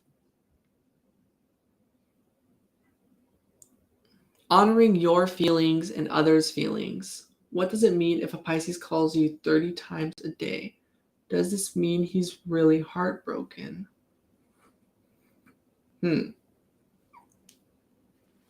I do not know. I am a Pisces, but I have learned over time that definitely everyone's different. And so naturally, every Pisces can be different too. So I don't want to assume what it means to this particular person that's a Pisces calling you 30 times a day.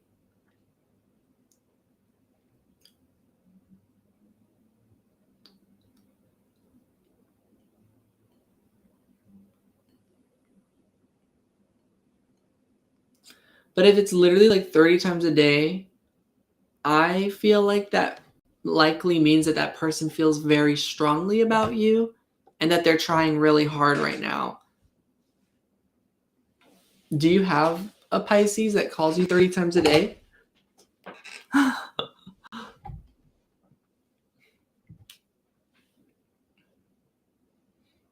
But that would be my hope and my guess that that person feels very strongly about you.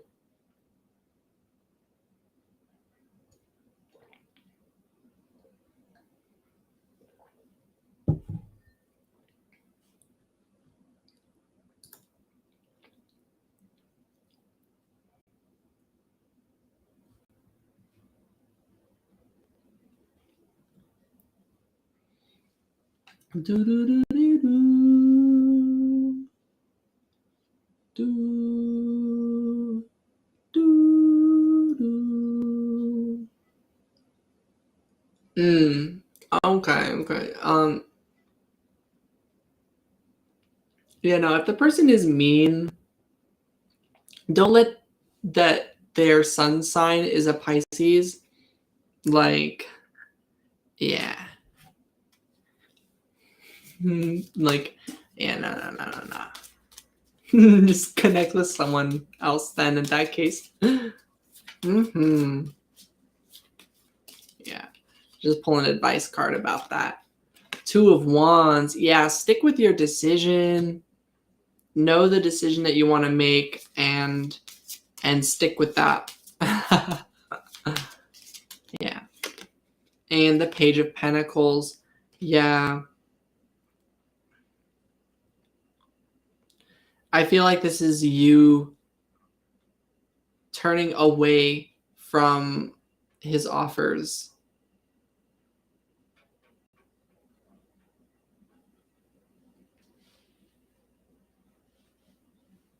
Advice. And the Nine of Swords.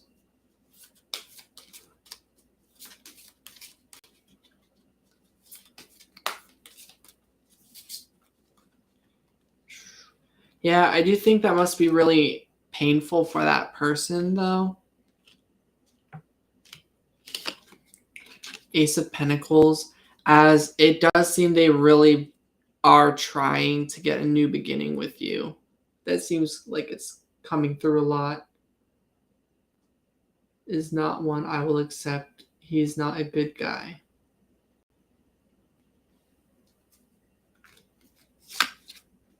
Ten of Wands. Yeah, I feel like he's carrying a lot of heavy energy.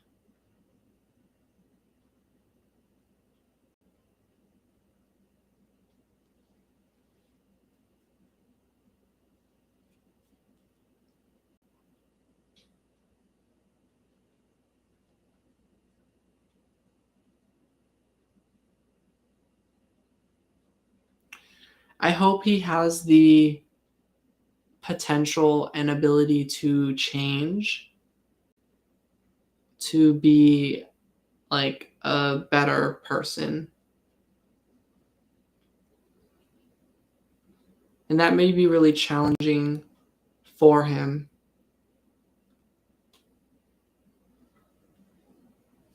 Yeah. Seven of Cups. And I don't think he even fully understands how. The Knight of Pentacles. But I think slowly he could get there on his own personal journey. And I'll just go back to you. Advice for you with the person. The Two of Swords. Yeah, just kind of like the decision leading towards like just like knowing your own boundaries and just deciding if it's like no for you.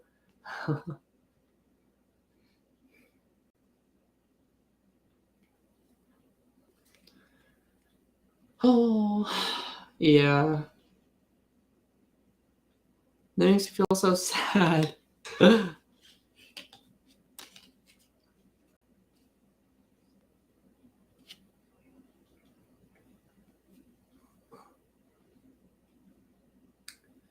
Yeah, I also can relate to having a just really horrifying childhood.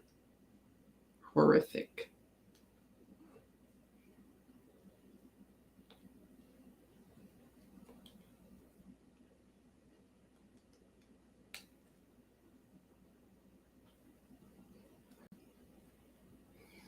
Yeah, I hope he can overcome all of that then.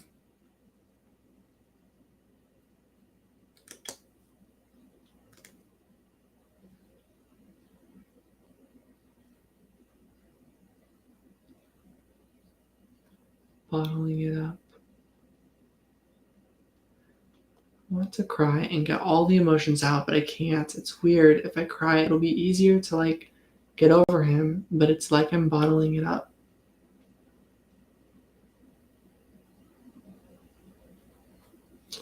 Yeah.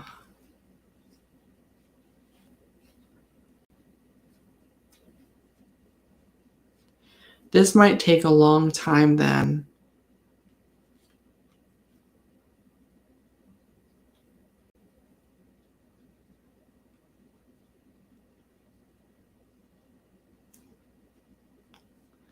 I think for you, trying new things, having new experiences at this time might help you do that. I think if you can get some new experiences in your life at the right time and connect with some new people and get to be more vulnerable, of course, with yourself, but perhaps with a really special connection, that might create a safe space for you to really feel your emotions and express them more openly to help you process everything about that connection. Just know that connections that you've felt super strongly about in the past, that moving forward, there's always going to be a part of you that is affected on some level by those connections that might not be forever, but just that there are people where it's lifelong or at least can last years and decades to still be hurting about and affected by. I am one of those people. I get affected lifelong by the connections that I've made and lost in this lifetime. And people have said to me that it's not like that for everyone. Other people do seem to get over almost anybody and stuff like that. And if that is right for them, then that's good. But yeah, just saying this is a safe space to openly feel whatever you feel. It's safe here. If you feel or worry, what if you never get over someone or that you don't know how to just do that? It's a safe space to be here and to either find the answer or to still not find the answer, and that it's okay. It's okay to be wherever you are with your processing. And yeah, my ex-friend, the one I feel psychic connection to, moved schools, never told me, made her boyfriend bully me, started multiple rumors about me, including that he had cancer. Here you are, like, still attached. It's messed up. I've had other friendships, but this one, like, really messes with my head. You even shared a voicemail because we were together 24/7. That's so cute. Like, the sharing voicemail part. Obviously, the bullying stuff, not cute. That's terrible. Yeah. Everyone processes differently.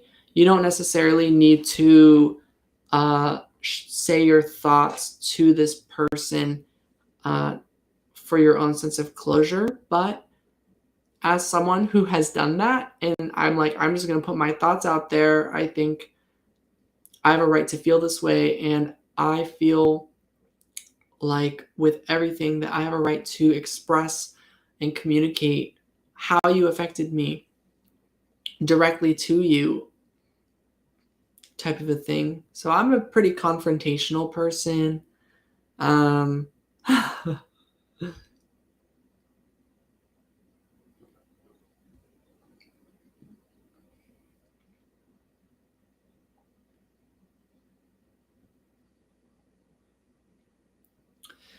I think connections with others, especially here on Earth, they take their toll. And to me, as you continue to try and find connections that are just much nicer, honestly, you do continue to find those better connections. And that it all kind of turns out to be worth it in the end. So, yeah. Yeah.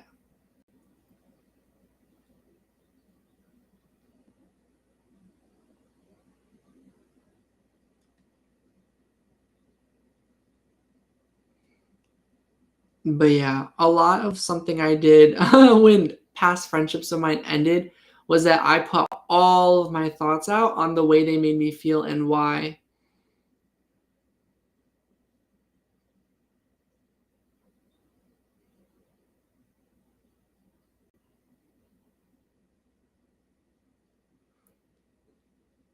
Live her life, make a bunch of friends, live in a huge penthouse, has like 80K worth of purses, and I'm miserable with no friends.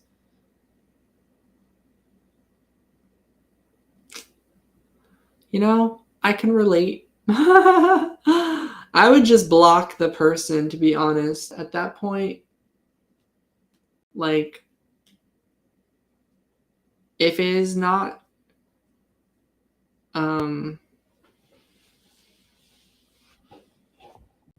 if it's detrimental to your health or well-being, it's totally okay to block someone. There are a number of people that I never got over that I was like, I need to block you. Like, you wronged me at a point of no return, type of a thing. And so I usually tend to block those connections.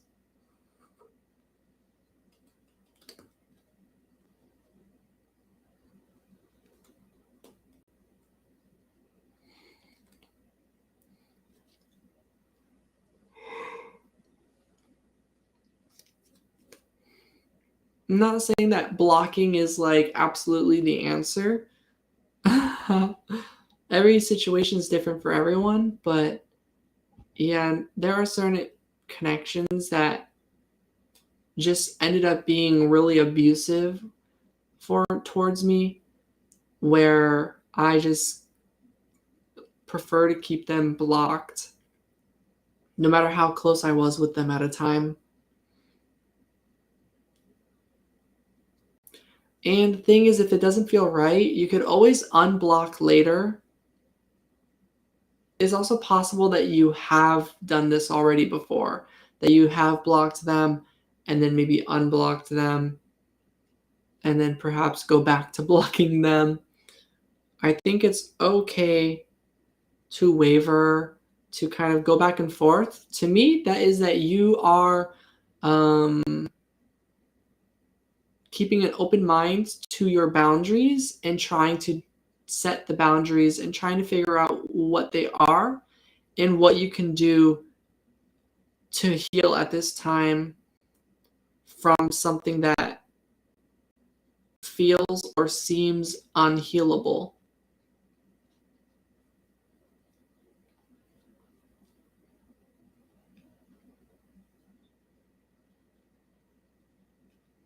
And for me, generally, if I feel like I just like was wronged in every way, regardless of how I did things or what, and I feel like I have a pretty clear understanding over the situation, and that I keep an open mind that the situation could be something different to the other person and all of that, I then choose to believe that like things are going to still work out in the end for you, and try not to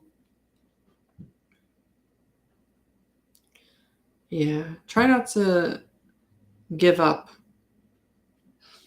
on like your future, the potential that your future could hold. Because yeah, when we see other people who really did harmful things and then got away with it, and then see like them have like seem to get a lot of the things that you wish that you could have, like I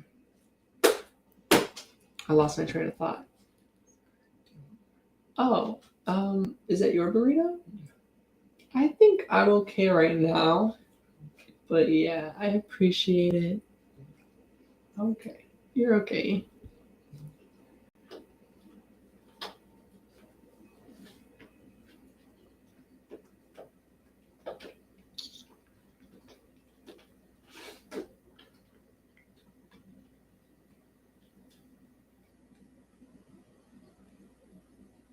I forgot what I was saying, but I do feel like it's okay to be upset.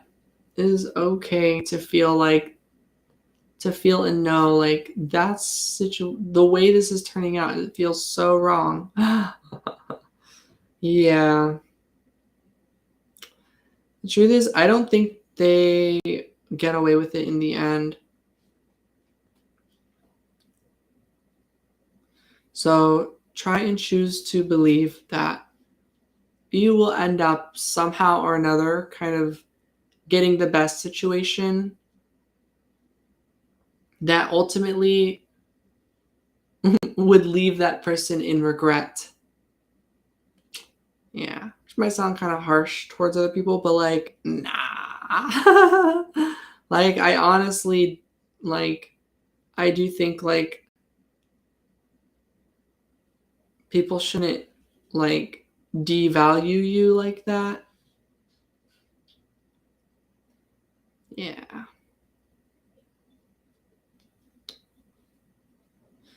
Yeah. So I strongly believe in. Aw, Danny. Hi.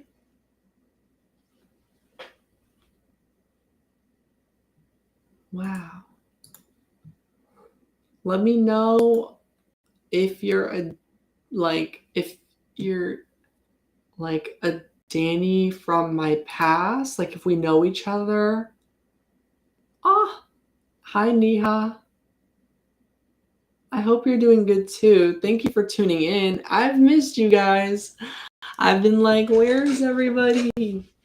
Hi, Danny. Greetings.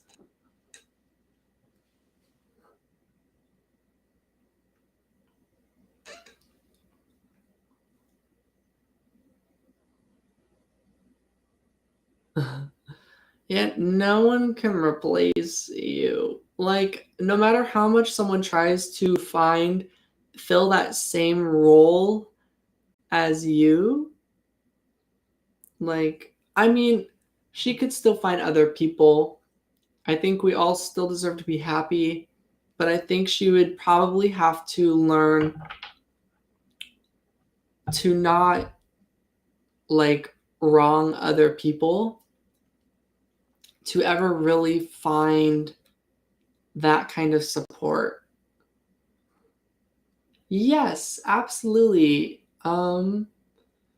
Depending on the question, but yeah, I'll let you know. Some questions I sometimes either just don't know how to answer or something along those lines, but I can do my best and I can let you know um, how I feel. But yeah, I am curious what your question is.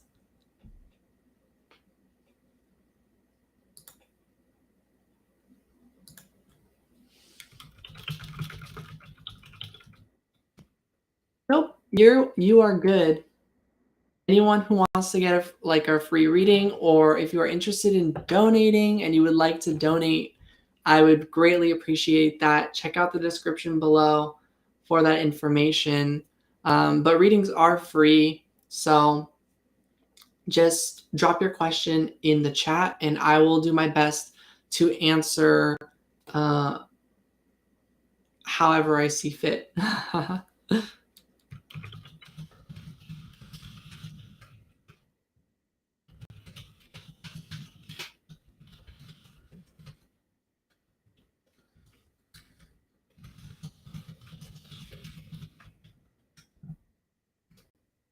Let's pin this.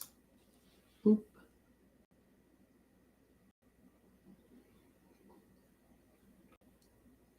Is the free reading. That's absolutely okay. And I'm sorry that it feels embarrassing. And if you've been feeling shamed at all for being in a difficult situation or impossible situation financially, I am here to, how do I say a good word? To basically let you know that that's not your fault and uh, that you will always still deserve to like get into a really good situation financially, to get to a really like secure spot in life. Everyone deserves like peace and freedom and security. Wow. Yeah, and anyone interested, go ahead and click on the pinned message at the top that says readings are free exclamation mark, drop your dot dot dot. If you click on it, it'll show you the full message. That's cool.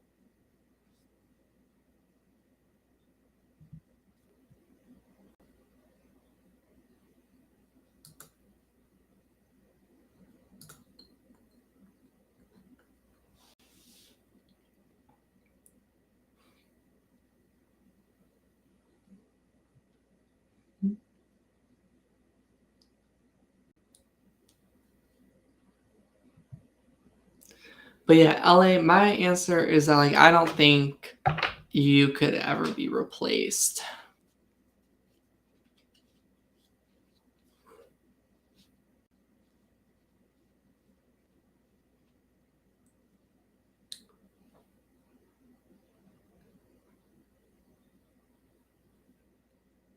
Is it Eulia?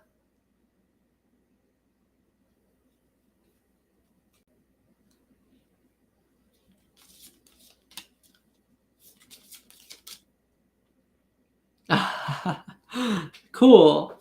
Ah, thank you.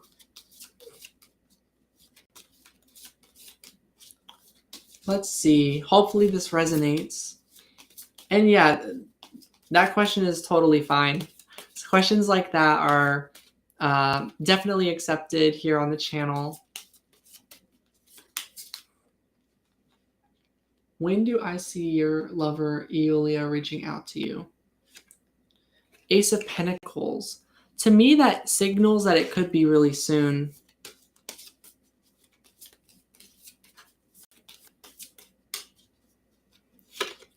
And the Ten of Cups. Yeah, and that it would be a very heartfelt, very like innocent message, like very like affectionate message. Hi, Sarithi. Hi. We should do a reading. I know several live streams. I don't think we ended up doing a reading for you. So definitely drop your question if you have any, or if you want any type of reading, let me know. So yeah. And the Queen of Pentacles. I do think this reaching out will be in the home. So if you're able, if this is talking about that you'll be able to see each other in person, let me know if that resonates too. Because it feels like they emotionally, they really want to see you and like be at home with you. Like share some space together. The Magician, that they want to make that happen maybe. Let me know if you've had conversations about that with each other, or how that's been going. Okay, this one. Two of Swords. And maybe it's a little like you've been unsure. Yes, she told me that. What? Okay. Yeah. You're welcome, Sarithi. Yeah. I do tend to remember things, and just anyone out there, if I ever forget, I'm sorry. And the Four of Swords, I do think maybe for you, you've been like more unsure and in a more of like a let me think about it way. Like I'm just, needing to really reflect more. And yeah, I feel like you're the type of person who just needs more time to think. Is that how eager she is to meet you? I personally think so. I think, like, let me ask, how eager is she to meet you? The winged boar. I think she's very eager to meet you. I think she's hopeful, optimistic, and like, I think also isn't exactly sure how things might go, but is like very much like curious, hopeful, like believes in anything, believes in miracles, believes anything is possible, is what I mean. So I think this person is trying to be hopeful and optimistic, and that they're trying to really go for it, and they're really trying to see if they can make some dreams that through their whole life maybe they weren't sure would ever come true. They're trying to actually put in that energy to see if it could actually happen for them, if true love could happen for yeah, for herself. Yeah. So that's what I'm getting. I feel like this person is really going for that. The Chariot is really going for it and is really trying to move forward right now. That's what I think. And then this indecisiveness could either be your energy or her energy or both. I think it could be both. I do think parts of her is really eager and is really trying to be courageous and take action and to really like offer something or to try and make something happen with you. But I think there's also a part of her that is unsure, nervous, indecisive, and chooses to slow down and to think things through because of past experiences that maybe you are both experienced at this point. Like you've both tried a lot in love and in life, and I think have seen how that plays out and how like a lot of people can get hurt basically. So I think there's a really strong desire to come together really fast, but I think there's also a lot of reasoning from both sides of choosing that it's probably good to try taking it slow, even though both of you might feel a really strong like urge to get to know each other more and to do all of that. With no ill intentions towards her. I never loved anyone more in my life. Oh,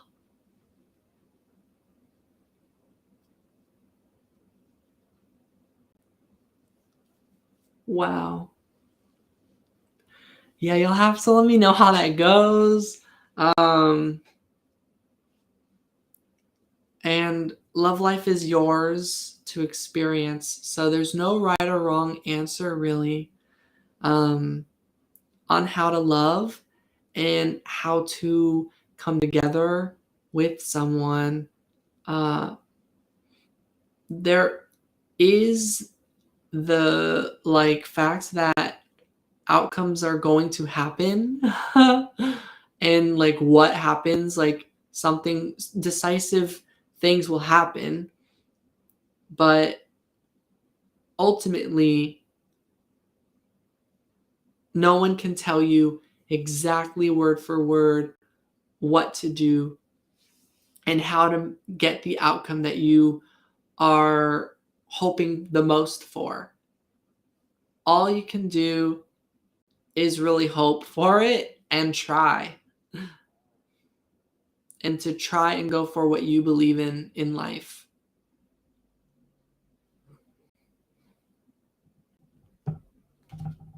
But to me, if that is how you feel, I would say that this person's worth the effort regardless of the outcome. Knight of Wands. So to me, as just a quick sort of advice, it's basically to go for it. Uh, yeah. Now, yeah, then there's just a matter of seeing how it unfolds, really. But let's see if we could tune into potential energy of what might unfold if you go for it. The Three of Cups, you actually might be able to like set up a meeting. Have you met in person? Have you been able to like make plans or go on dates together at all in person? Let me know. But I think if you really want to go for it and manifest that with this person, they might actually be really receptive to it. The sun on the back of the deck.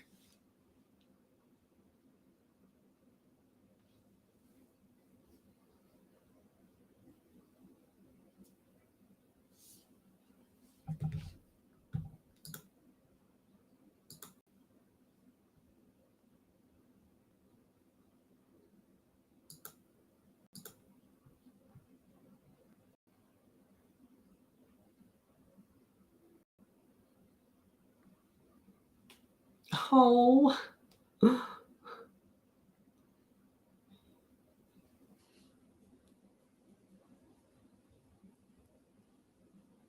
Yeah, okay, yeah. So that does sound about right then. Cool. Yeah. Nice. I appreciate like getting confirmation about readings that I give. So I'm glad that resonates for you. Or it seems like it. Hi Stara. Oh, I had no idea. Aw. In the good way, of course. Yes. In the good way. Yes. That last part feels so important. Yes. Are you a water sign, Danny? Let me know.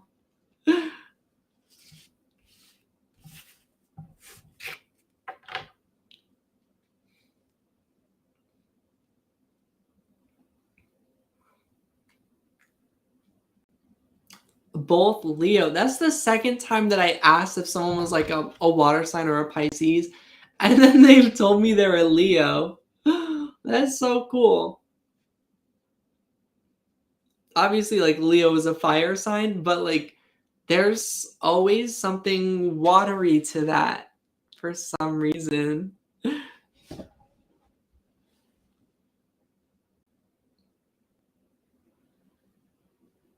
Me and her are both Leo, just like you are. I'm a Pisces.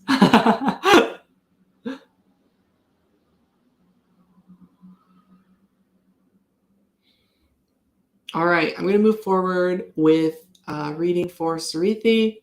So, yes, Sarithi, let me know if you have any specific question. The coolest one you know? Okay, I'll take it. Thank you. If I were to give a shout out to another coolest Pisces that I know, Lauren, her channel is True You Tarot, maybe? Maybe she might have changed it. Let me see. True You Tarot. Lauren is a real one. Like, if I were to recommend like another Pisces, like I don't know. I don't know what to say. I just love Lauren. Like, I don't know. Like, I haven't heard from her in forever, and I'm not sure if like our connection is still like good. But on my end, I think I'm always just gonna like Lauren and just think that she's so sweet. The interactions I had with her were just so honestly so lovely and validating. She really did a lot for me, to be honest. So I have nothing but appreciation for that connection, I think. Yeah. And yeah, I hope if she ever watches my channel and if like and hears this, that like yeah, that she knows how appreciated her energy is in this world. That she really does so much for everyone, in my opinion. I mean, I haven't met in person, but yeah.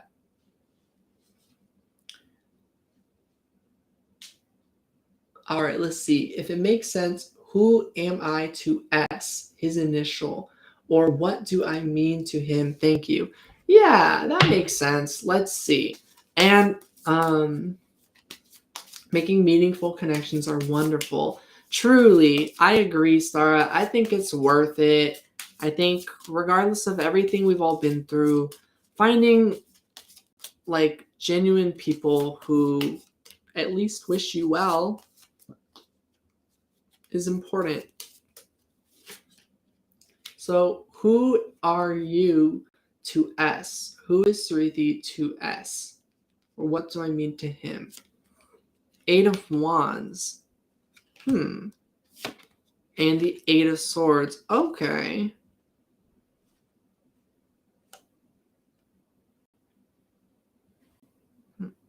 Well, I'm definitely getting that, like,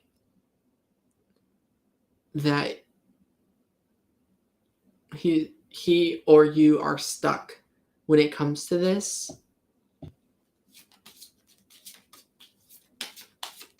Let's see. I'm getting a more serious energy about S.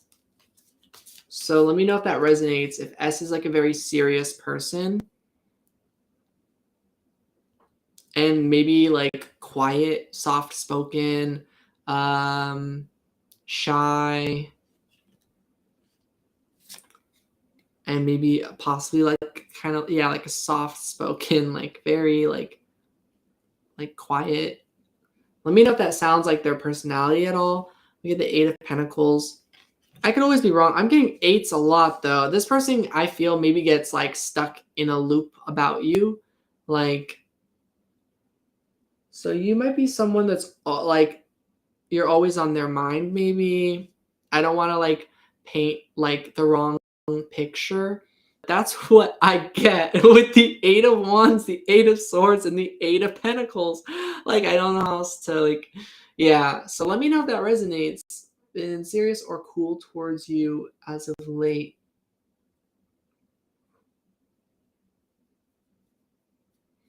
So I think what you mean to him is like a lot. You mean a lot to him. He appreciates maybe how direct you are, but doesn't know how to express his appreciation of you in a healthy way, and maybe ends up like um unable to make like the best choices for the sake of growing the connection. So he's not very good at actually moving the things forward with the connection. And I think he beats himself up over it, and that he tries at times, but one way or another seems like he always ends up like empty-handed when it comes to being able to do right by you. That's what I'm getting. Let's see. But when I need him before, he was a bit of a social butterfly. Oh, when I knew him before, he was a bit of a social butterfly, but serious on the inside. He never explained his change of energy in our connection, so it left me confused.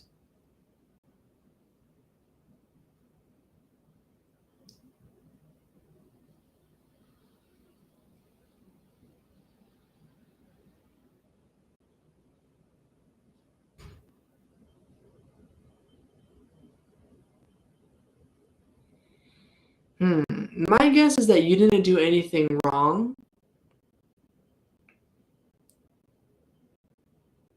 and that this person might not know how to deal with whatever happens in their life. I think this person could go through a lot in life and then doesn't know how to actually handle it in a healthy way, or know how to handle it in a way that gets himself out of a bad situation. He doesn't know how to get out of whatever rut he's stuck in. Yes, he told me that balance was important to him and he felt torn by what to do.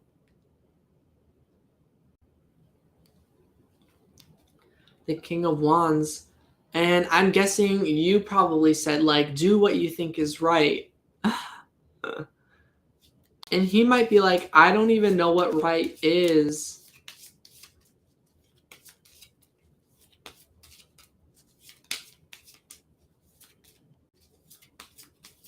Wow.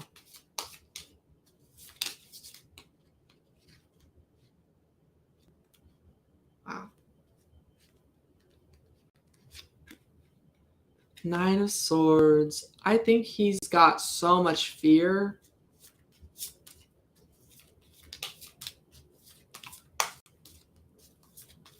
Didn't want to push him, but I didn't want to lose our friendship. Yeah. I see. I hope we can build it again. Let's get a card on that. Advice for the potential of rebuilding the friendship. The Knight of Swords. I'm getting to be courageous, to still speak up for yourself, to stand up to your fears. Like, that's literally what I've got here. I'll show you. Here's the 9 of Swords. And here's the Knight of Swords. And I'll turn off my background just so it's a bit easier to see the cards.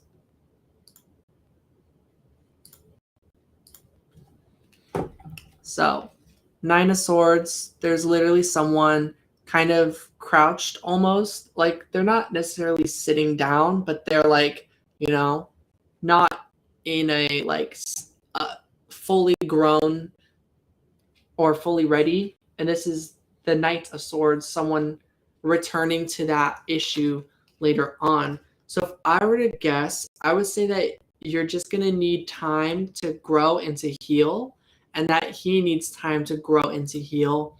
And the best you can do is hope for the best and hope for the future, and always try and do what you think is right. Always do what you think is best. And it's okay if you don't always necessarily do that. It's okay to make mistakes or to make a decision and regret it later. That's a lot of what learning is about. The Chariot is on the back of the deck. So I'd say ultimately, like, moving forward is very important at this time. I don't think you can handle the way that things are right now. I think you built a very strong connection with this person, and that you've relied a lot on this connection, maybe emotionally, or that there's some strong reliance in some way. So it's important to be able to move forward at this time to get to a better situation. Think I over wait, let me read. Let me go back. I hope we can build it again. He was with someone for over 10 years and she left him, and I think he is affected by it, understandably. That makes a lot of sense. Yeah.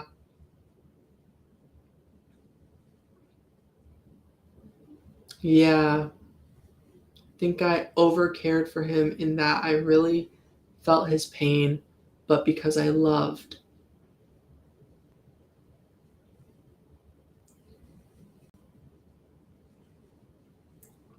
Wow. Yeah. I'm like, how would I feel if over 10 years of really being with someone and then like they left me? Like, yeah. It could be that this person just needs time to think, to grow, to decide.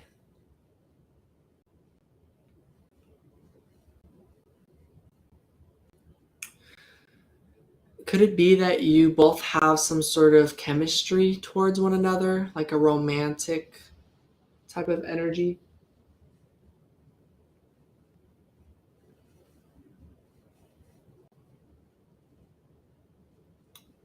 Yeah, if everyone tuning in, thank you for watching. If you are interested in getting a reading, readings are free. And if you would like to donate, that's very much appreciated. So, yeah, just let me know if you're interested in getting a reading, and we can always try and tune in uh, to whatever your question or reading is about.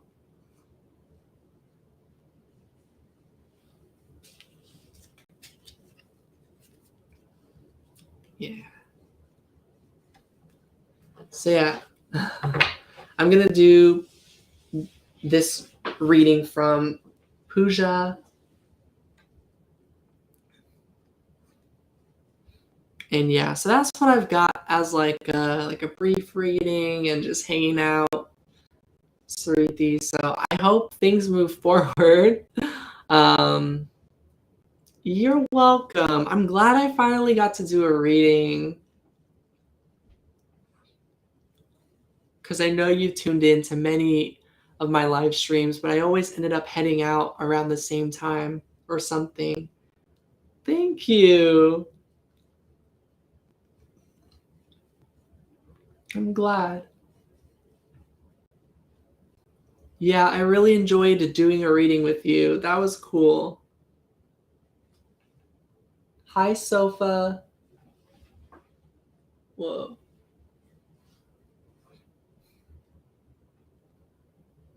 Thank you, Sarithi. I appreciate that. I hope you do too. And if it's ever like an accessibility thing, like the links that I have, let me know if you ever if there are certain options that you have, and I could try looking into them in the future as well.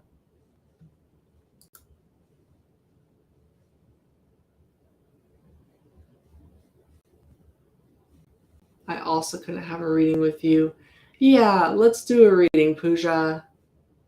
Thank you for tuning in and being patient with the live streams then. All right, let's see. What is happening in the background of mine and N's connection? N's and my connection. Yeah. What is happening in the background with that connection? 7 of Wands. In the background between you both in the connection, you are both going through a lot of spiritual challenges at this time. So that's what I'm getting. I noted how much we like your style. Stara and I noted how much we like your style. Ooh, that is so sweet. Okay. Thanks. Oh. Sorry, it's just, wow, that means a lot to me. Thank you. So, yeah, behind the scenes, Pooja, you and N seem to really be going through your own personal challenges where you don't even really feel like you have a moment to stop on whatever is ahead of you, whether it's financial difficulties or stresses in your existing relationships with family or with expectations or with work or just like survival. With your health, with your needs, with just living your life somehow or another. It feels like you're like both really like trying to organize your life and yeah, how to maintain consistency and structure. Uh, yeah, to really get a good flow going in your personal life so you can feel really, really good about the stability of your personal life. So I hope that makes sense. That's the first card I get. Next, I get the 9 of Cups. Also behind the scenes, I think there's appreciation for one another, that there's a strong like emotional bond there, that emotionally you feel very connected to one another.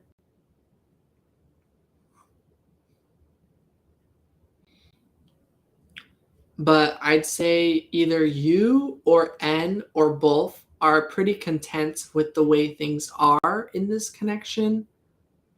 That could sound good or bad depending on what your situation is, but that's what I get from the 9 of Cups. I also just get like, but the reason for that is that there's strong appreciation towards one another. There does seem to be like pure, innocent love towards one another. I hope this is right. I hope that's resonating. Don't know about him, but I'm keeping my head strong. Yeah. The 8 of Cups. Wow. I do think this person is like, they are letting the feelings sit and like subside. So I don't think this person is going to like take much action right now emotionally towards you. That's my guess. Because let's see, because we are not communicating from a few days now. Yeah. Queen of Wands.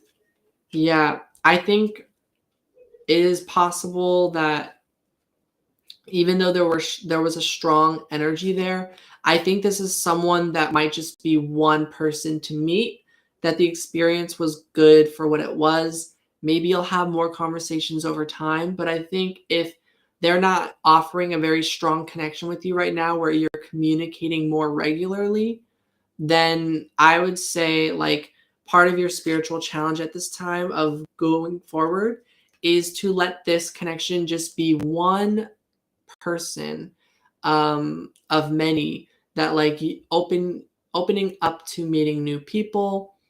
So I feel like this person might be one of many people that you will meet or that you have met so far or like um, interacted with a little bit. So I feel like there's probably someone else in the end, but that at the same time, you never know. But it feels like this person, uh, if they're not like coming forward or communicating much, walking walking forward, walking away for a little bit and just like, but if emotionally that is just not something you can do right now and or that you feel very committed to figuring out this connection with this person right now, that is totally okay too, to sit with those feelings and just I'd say like give it some time and just know that you don't have to like if waiting doesn't bring you happiness and that you are feeling a lot of pain from that they're not communicating with you, that like my honest advice is like yeah, to try and see if you can like connect with others, meet new people type of a thing. But I felt he is the one for me. Yeah, I think if it's still early stages of communication, then to keep going and keep trying. But again, like I'm leaning towards that if this person ends up unable to, um, you know, give you the kind of like connection, uh, commitment, and efforts that you're looking for, that um, that no matter the connection, you still deserve to find someone who you can feel a strong connection with and start building trust together with. So, yeah, that's what I've got there. And a few more cards for you on this. The Knight of Wands. I just feel like this person is in and out. I don't think that they are the most reliable energy at this time. That's just what I get. And then the Page of Swords and Four of Wands means that like uh, that this person needs time to think and to decide. So yeah, keep an open mind and hopefully things work out. Just what's going on in this present moment, I feel as though N is just kind of figuring things out right now. They're not too sure of like where things are going or what they want yet. Um, and I do think they're the type of person that they might, whatever good feelings they end up feeling, that they maybe kind of uh, they disregard their own feelings sometimes and just kind of assume that it's just like a feeling, and then they kind of like stay like casual and they don't dig too deep into what's going on in their spiritual world. That's what I get. I could be wrong. Five of Pentacles, like I think they tend to do things to like separate from a good thing. Like they find a good thing, but they always seem to sabotage it. Like they might find that pattern in their life despite the love that they honestly feel. So I'm not suggesting to give up on this connection, but just like keep in mind that this person does seem that they have a lot that they've been through. And sometimes people are just going through too much in to make the best choices for a really good connection. So I think your feelings are valid and real. I think there are strong emotions both ways, and just like this connection might require patience and acceptance and understanding. So I hope that all resonates. I'm gonna catch up with the chat. Oh, Danny, I feel like you just want to fluster me. Compliments always fluster me. Is the Sun Appreciation Club? Lol. Oh, with a cat emoji. I love cats. A Sophia? Okay, I thought it was you. Okay, well, I don't even. Okay, I feel so embarrassed. Yeah, it would be so terrible if I was like, who? I'm just kidding though. Literally, we grew up together. My face is turning red. It's not. I don't think it's like necessarily showing on screen, but wow. I hope you're doing well too. Wow.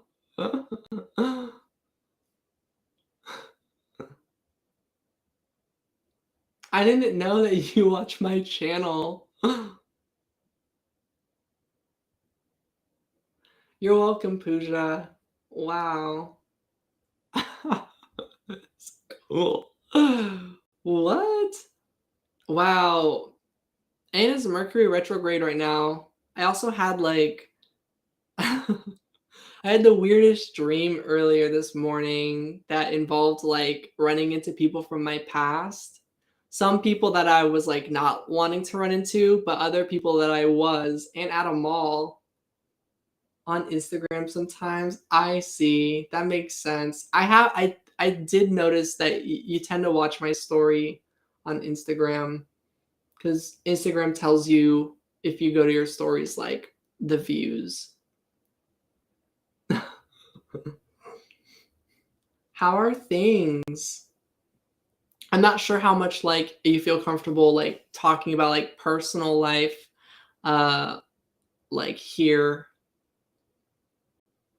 but yeah, like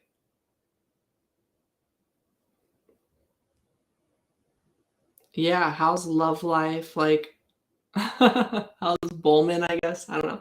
I just like I don't know how to talk about my personal life or like people that actually know me when they show up on the YouTube channel. I wasn't expecting it.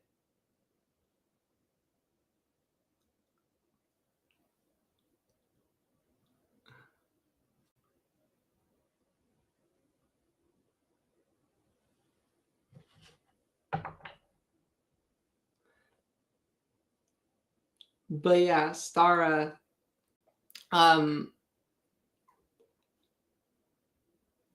if you want to get a reading, you can drop a question. And like Sophia, if you want to do a reading like as well, like feeling smiley too now.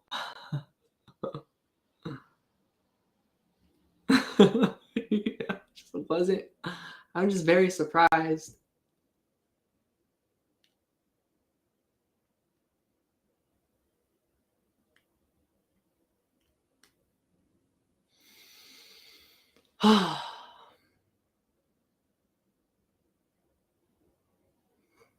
Pulled cards for on a stream this week. Asked me to let you know she appreciated your reading. Oh, a little misunderstood. She's new to tarot, but appreciated you. She asked me to relay that to you. Okay. Yeah, I hope as in like that maybe the reading wasn't like didn't resonate fully, but if it's like I misunderstood um like something they said to me or something, or that I yeah, that I misunderstood something that they had said.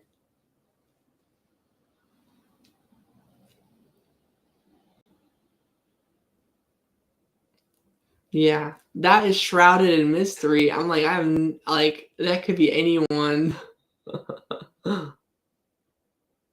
That she asked the second question. Hmm. Was it from when I was doing readings on Steph's channel? Happy 7 a.m. It's 9:35 over here.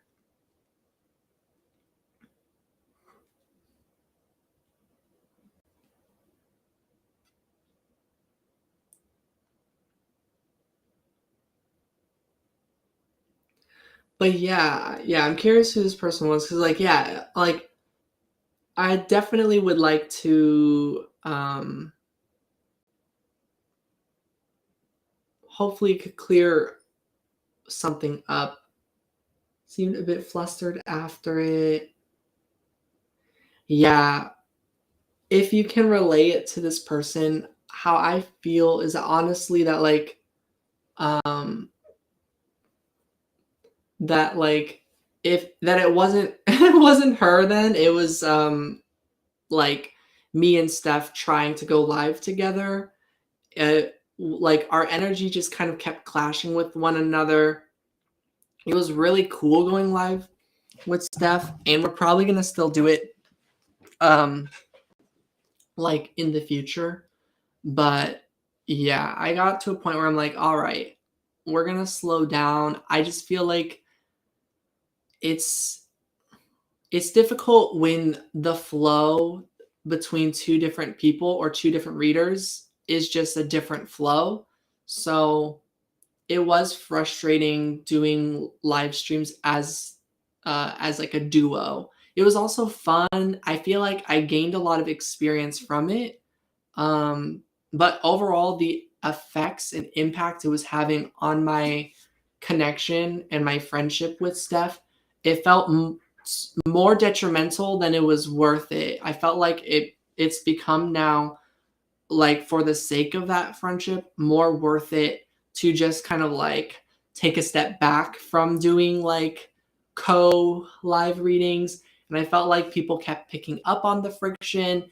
And I feel like this may have been happening, that people were thinking that they had done something wrong from like the asking for a tarot reading side of things. And I just felt like I wasn't really able to express myself fully on Steph's channel. And I think it's just because channels are so personal. Like here, I really like having my voice. I like that I can do everything the way I can do it. I like that whatever audio on my end comes through, that it just does. I like I like the atmosphere that I create on my channel, and I like the atmosphere she creates on her channel. But I think when we both come together, her atmosphere will always kind of override my atmosphere. And that, like, it kind of like puts me a bit on, I end up feeling like a bit of a mute. That's not something that she's doing though. She's not like silencing my voice. She's just being her awesome self. Um but yeah, it's like us together as like teamwork needs more work, and I think just like over time we'll see. But yeah, I definitely know like what activities work for connections vary. Yeah, see what you're saying. Everyone has their own vibe. Yes. In a lot of situation, it's the team energy, not the person. Exactly. Teamwork in general is just hard. And like it can be frustrating to when you feel like very much you want to be a team player, very much you want to be someone that can work well with others, but it seems like no matter what's happening that you're not. And I've learned on my own journey, because that's how I felt a lot of my life, is that it's not that I'm bad at team playing. In fact, I think I'm real good at it. Just that everyone's particular though. And the truth behind being a good team player or like good teamwork is not that it's just like that. It's just that like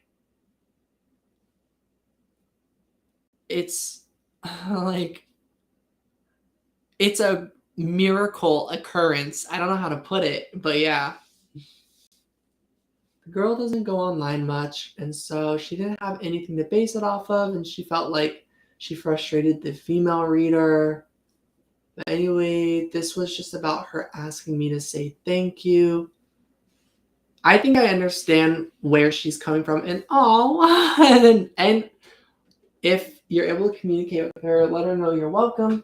I will say that like if I were to guess, like I can't speak for Steph, but if I were to kind of guess that like Steph would probably say that she didn't feel frustrated by the person and that we were just going through stuff and it was making doing the reading and kind of like coming off the best harder. So I also don't think like that like Steph was frustrated by whoever the person was.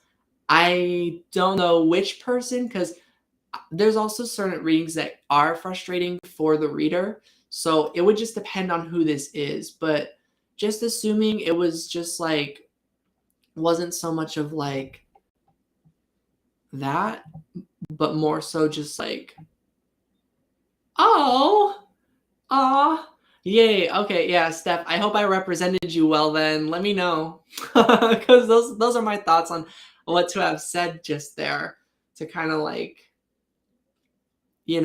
say my honest thoughts, but also like, you know, like an opposite slander. Yeah. Yeah. Okay, cool.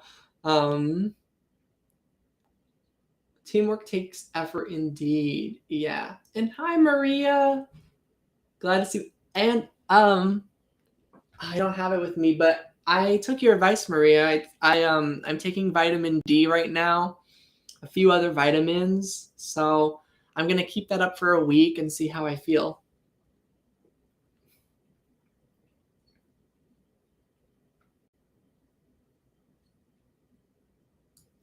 Take it too personally that we don't all vibe with everyone, that she should watch more readings and it'll all work out. Ah, yeah, thank you. And I sincerely hope that she finds a space back on mine or Steph's or both channels. Cause yeah, I'm very, very curious. And honestly, yeah, there were a lot of people that I really wanted to connect with really like personally. So I do feel bad that I wasn't able to do that so well. Let's see. I think YouTube readers are. Oh no, I think YouTube readings are themselves an art, even as a listener. Thank you. Yeah, I was saying at the beginning of this video or this live stream, I decided to leave this as music and art because I'm like, for the category, because I'm like, yeah, tarot reading is art. Yeah, I've really been kind of reaching that point where I really do feel like it's an art and that it's like for entertainment and that I like doing them because I just do. That I find them to be fun. I think that they're cool, insightful perhaps. They may not always be the most accurate thing ever or always completely spot on about everything in life, but generally they make me feel validated. Yeah. And then, yeah, still insightful. Step. Wink. Hi. Let's see. Like when I first started to listen to readings, I was like, oh my gosh, there is so much tarot online. It was amazing and scary. Lol. Yeah. At the beginning, it can be scary of like, why does this work so well? Like what? Like it really adds that element of like, okay, really make you question reality a little bit again. Which that could be both a good thing and bad thing, of course. I think the ways in which it's harmful is that that's scary to have to question reality. But the ways in which it can be good is that, we're asking questions now. We're keeping an open mind. Like, what could actually be going on here? Like, what is life? Like, okay, I know we're all humans and everyone's got these communities and categories and groups and like uh, beliefs that get shared to each other as like an overall truth about life itself. But like, all of what we've witnessed aside, just like asking to yourself the question, like, what is this life? Like, you know? Like putting aside whatever I've heard life is all about from everyone, what do I think? So for me, tarot did a lot of making me question that. And that helped me kind of get back in tune with what I actually believe about life. And also that I realized I have a lot more fears about it than I let myself believe before. But it all started to make sense why I've always been so anxious about my future. It's because I'm actually really questioning things. Yeah. Let's see. I think I listened to readings for months before I got the courage to interact. I think I was similar. I think I never really left comments so much or didn't want to try to put myself out there. I was very like kind of, well, I mean, not for doing tarot itself though. Building up to when I started my own YouTube channel, and then I started interacting more, and leaving comments and communicating on like other people's YouTube channels. Yeah. There is this one reader online who always says, "Welcome to my artistic expressions," or something like that. Oh, that's so nice. I love that. Taking my advice. Bless your health. Thank you. I think it was good advice. I agree and like felt like I like it had been on my mind actually, but yeah, so I'm hoping that my body is very receptive to like nutrients at this time because I deserve nutrients. Yay. Yeah, life is so interesting and weird. I think it was you who once talked about us all before life, big chilling all before life. Yeah, big chilling. I always chuckle. I like it. Like my mind's. Yeah, I kind of remember that. I'm like, what if before we were here, we were actually big chilling? What if we were fine before we came here, actually? What if we were actually way fine? Yeah, just a theory though. Like, we'll have to wait and see. Yeah. That was such a good image.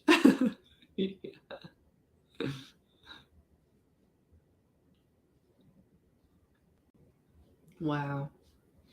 I'm still flustered by my friend or like a childhood connection. I don't know. I don't really know like the right like words to put on it since like my whole past is really like uh painful. So I'm like everything about the past is always tricky, but what was I gonna say? I don't remember. I I know I was saying I was flustered. Um, yeah. Yeah, I can't remember. All right. Anyone else, if you want a reading, let me know. Um, I think the last reading I did was for Pooja Gupta and I think Stara. I brought up if you wanted to do a reading. Ah, still feeling so emotional. Cleaned my eyes thanks to you. Oh.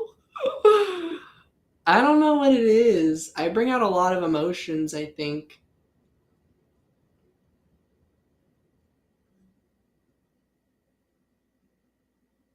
I do feel like it, yeah.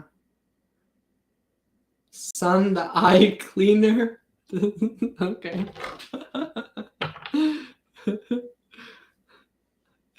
I'm like, I have mixed feelings. I'm just kidding. Like, there's nothing wrong with what you said. I'm just like, oh no, is that? I know you mean it as like in a good thing. It's just like funny, but I'm like, when I hear that, I'm like, yeah.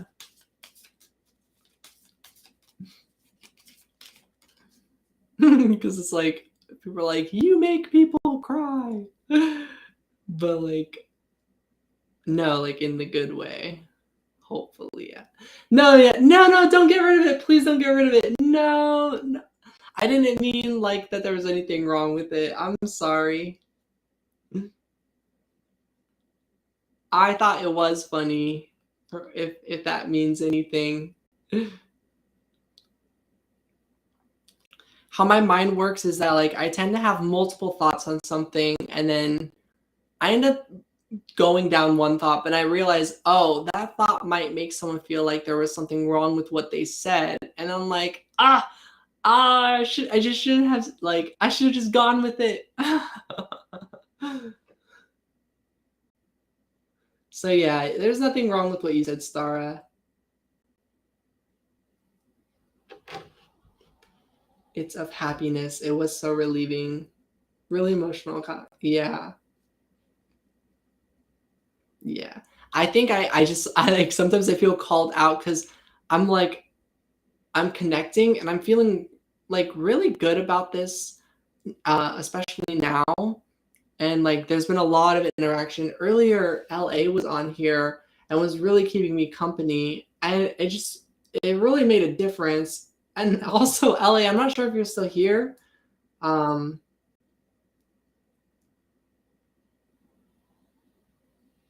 But yeah.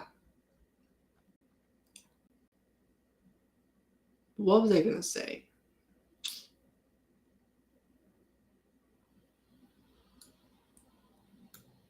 Just that, yeah, it means a lot that you're all here. But I think sometimes I end up feeling like I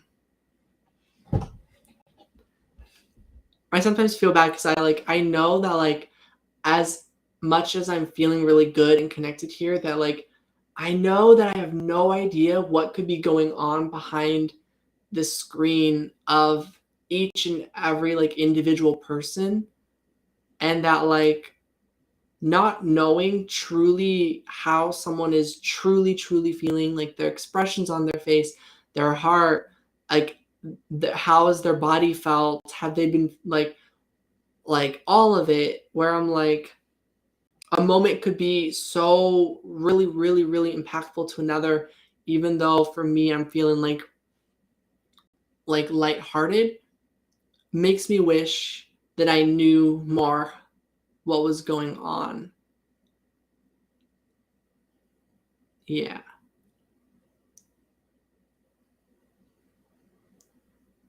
Just because I've been on that side. I've interacted with other tarot readers when I was first getting started, and like they were connecting with me, they made me feel so good, and I'm like crying and going through a lot, and yeah, just made me kind of wish I was over there hanging out with them. To be honest. Oh, yeah, me personally, I wanted to hug you through the monitor.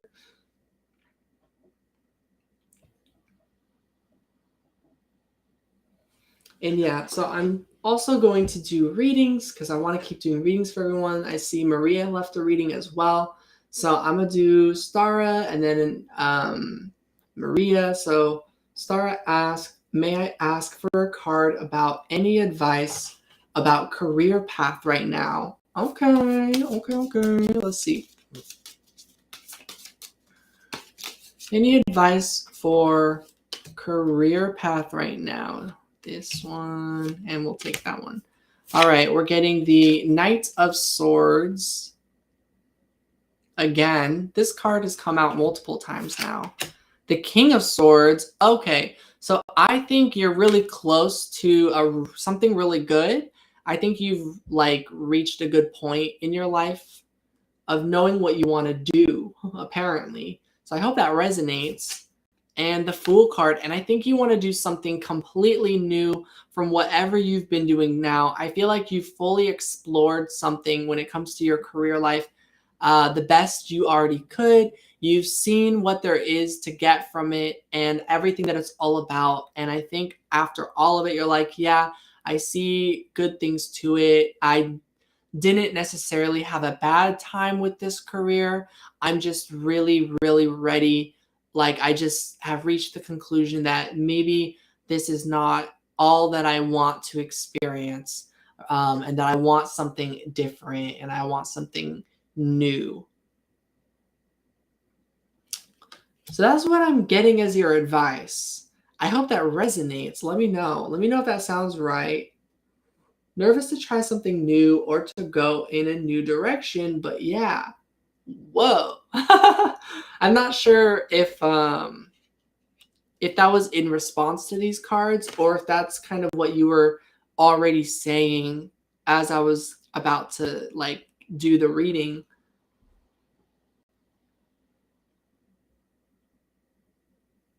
So hopefully the risk will work out. Yeah, the Fool is a very like optimistic card. It's a fresh start. There's sort of no telling exactly what would unfold. But I think you reached enough experience and you've thought about it and grown and yeah, really reflected on it and sort of reached this conclusion. So it feels like you're sure about wanting to go in a new direction. When I pulled the Fool, that's so cool. So one last card there. 4 of Pentacles. I do think as advice, like,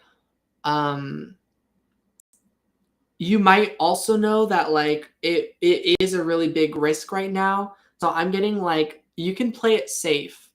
It's okay to play it safe right now if you need to do that in order to feel secure and to feel, safe. I'm actually not the biggest fan or believer that we have to take that most absolute daring risky things ever. I actually believe in comfort zone. I actually believe in safety net. I don't think that you are immature for wanting safety nets or for wanting security. And type of things like that. So that's my advice. I think if you've got some safety nets right now, if you've got like a comfort zone of stability with your situation, that like it's okay to hold on to that if you need. Yeah, I think safety nets show intelligence. Thank you. I kind of agree. Like I've been called out a lot at other points in my life that me having any form of a safety net means this or means that or whatever. But honestly, a lot of those people came off as either jealous or they just like do not really understand my situation. And usually both. It's usually both of those things. But yeah. Oh, you're good, Danny. It's okay. Don't worry. So yeah, that's my advice for you, Stara. And the Lover's card, yeah, to keep feeling like expressive about your journey and that you deserve to have love and to receive love and to have love as your like purpose in life, that you want to love yourself and that you want to be happy and that you want to enjoy your life. Like, yeah, huge shocker, but like what you want out of life is to enjoy it. Other people are out there like that's not seeming to be their number one priority. Theirs is like, oh, be successful and all these specific things, and that like go like following what the world says is right is more important to them than like I actually just want to be happy or to enjoy my life and for wisdom and growth and like things like that. But yeah, to feel honestly content and to feel like no pressure at all. Like I really do get confused by some people in this world that really, really, really like have a problem with other people who just want to be peaceful and have life come easy to them. I honestly think if you have a problem with others who are wishing for life to be easy, I don't understand. Like I had the past friendship. We ended up like being roommates for like about 1 week And this person, pretty much to the last time we communicated, still can't get behind just fully supporting and believing in like that no one should have to force themselves to work to live in this world. That there is such thing that there are other people who do actually not have the same health or capabilities to go out there and make a living for themselves in the material world. That this world is not catered to everyone, that there are particular individuals, whether they believe it or not, that this system really works against and not for. So, yeah, I just want to share that. Just a little venting right there. Seldom know what is going on in each other's lives. Thank you, son. Really focusing on these days, finding my own peace and happiness. Yes, it's a good way to spend your focus, in my opinion. Because then it's like we tune out all the other noise and we actually be there for ourselves and be like, who am I? And I'm gonna admit that I'm the one who's in me right now. Like, and I like matter first. Other people matter, yes, but I'm the one who's in me, so I matter first. Like, I think more people doing that is a good thing. Ableism is built into our societal structure. Yes, I'm over struggle culture. Thank you, Stara. It is very much ableism. Yeah. That is one connection in my life that I'm kind of just like, I think there will always be parts of me that sure miss that friendship, but I'm just like, at this point, true friend wouldn't have done any of the things that that person did. So I'm like, I'm okay.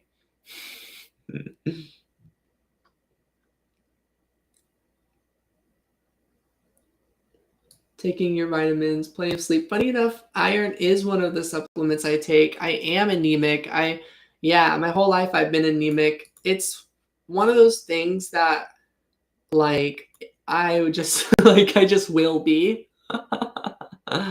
But thank you. Yes, plenty of sleep, eat healthy food. For sure you will feel better. That is so sweet. I'm gonna try and take that advice. That's basically what I've been practicing and really trying to do. The smile should be your default expression. It's wholesome. Thank you. I think, yeah, depending on, I don't know, I think my default expression is just this.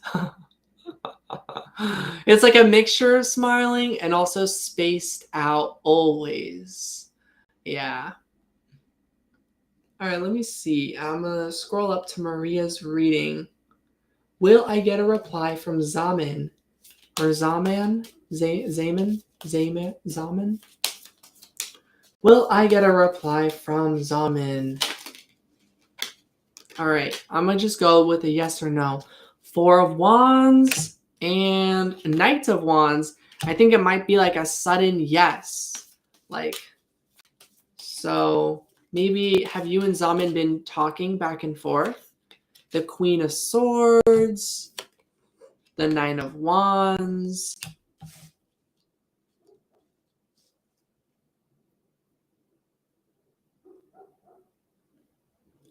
I think that's this, you feel that energetically they're communicating with you, but in the 3D, in this space, basically, like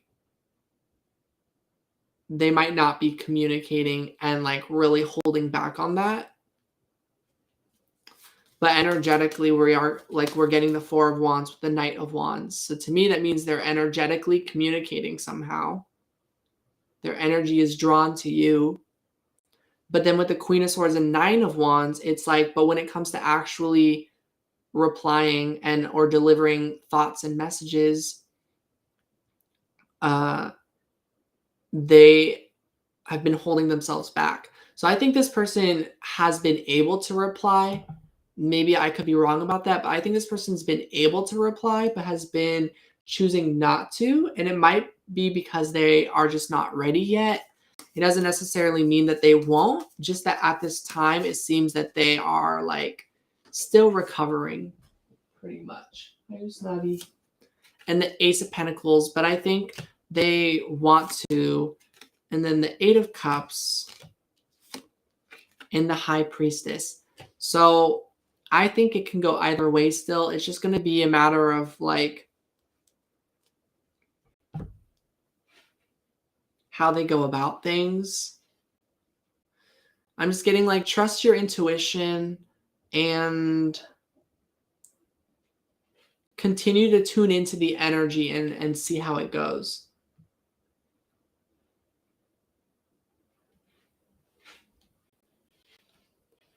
The Nine of Cups. Yeah.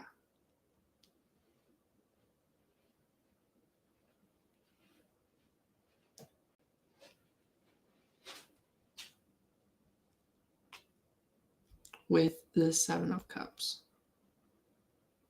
I see.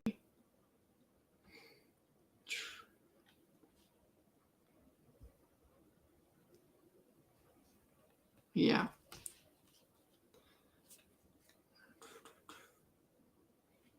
For me, I lean towards that, like, yeah, just wait and see is pretty much the outcome. I feel like this person has a lot of wounds for some reason, like emotionally somehow.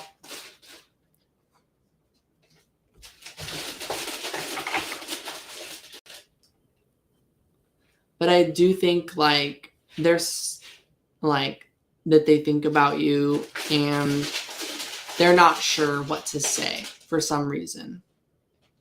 Yeah, Nine of Pentacles, Judgment, the Strength card, and the Eight of Pentacles. Yeah.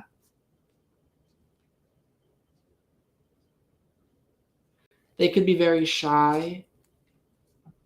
Do I hope to talk to them in the future? Not this one person in particular, but just because I basically we had a falling out years back, and then I did try to talk to them in the future numerous times, but when it played out pretty much the same way each time, they basically found more peaceful ways to pretty much still offend me all the same. So I basically reached a point where I was like, this friendship isn't really a good friendship for me, and this person doesn't really support me in the way that I deserve to be supported by someone, and they don't hold the best views about me. They might be having the best views for their personal life, and that's fine.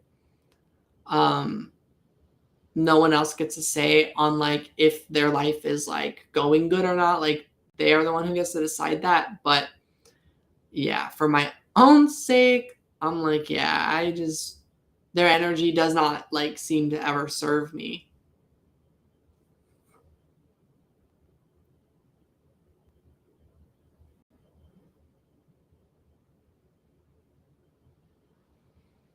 Yeah. So Maria, that's kind of what I had about your reading. I hope that resonated.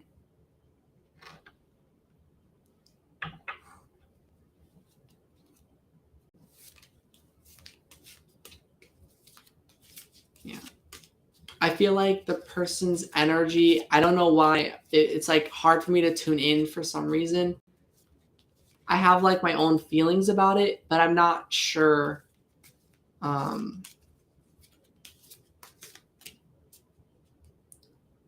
Will they reply?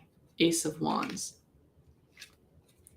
Like a lot keeps leaning towards that they will, but a lot keeps leaning towards at the same time that they're holding themselves back. So either they'll keep holding on or eventually they can't take it anymore and they'll actually like reply and say something. So hopefully you hear back from this person soon.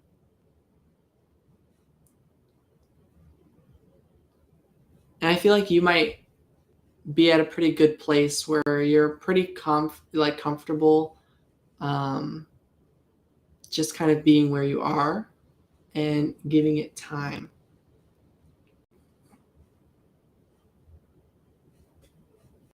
yeah, I'm not sure who else might be here.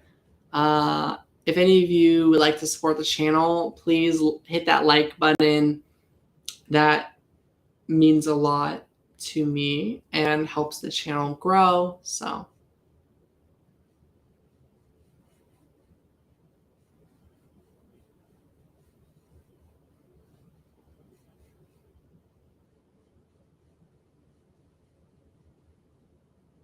do,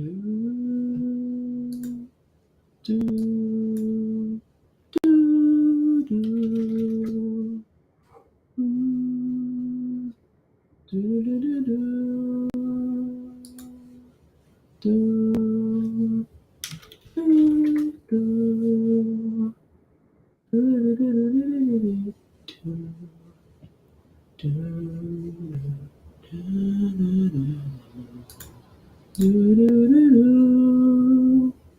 Smile, son, smile. I'm smiling. Did you know it's 11:24? Oh, or 20. Oh, gotcha. Yes. 11123 today. Well, that's cool. Wow. I did. Yeah, I did notice today was 111. Ah, I'm glad. You're welcome, Maria.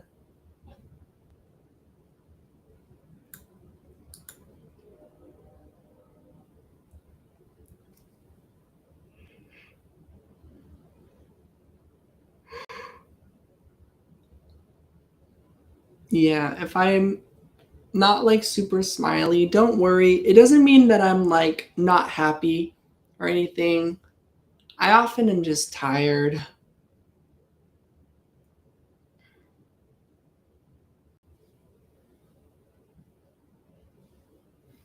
How's my love life this year?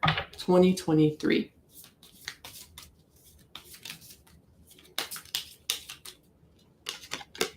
10 of Wands. Ooh, it feels like a lot of heavy energy that's been making it difficult in your love life that you will be working on releasing a lot of that. So any energetic blockages you might be really working through this year and being able to let a lot of that pressure go. So I feel like you're going to feel a lot more relaxed about it, and that's what I get so far. Ace of Wands, and more hopeful and excited about new, fresh starts, new beginnings, and really experiencing something new when it comes to your love life. With the Seven of Wands, and I feel like you're going to really push yourself to go for it at the time that you feel like you can, when you feel like you want to, and perhaps when you feel like you have to. So I think later on, you're especially going to be feeling like really pushed to go for it when it comes to your love life this year. That's cool. Nice. All right, let's see. King of Swords. That happened earlier. I saw this card. And Knight of Cups. Okay.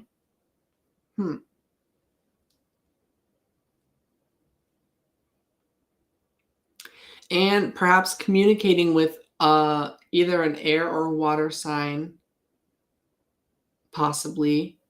Communicating with someone who like is very receptive emotionally and very similar to your energy and personality.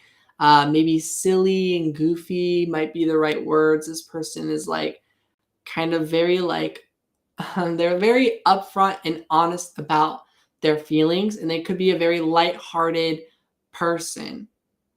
Yeah.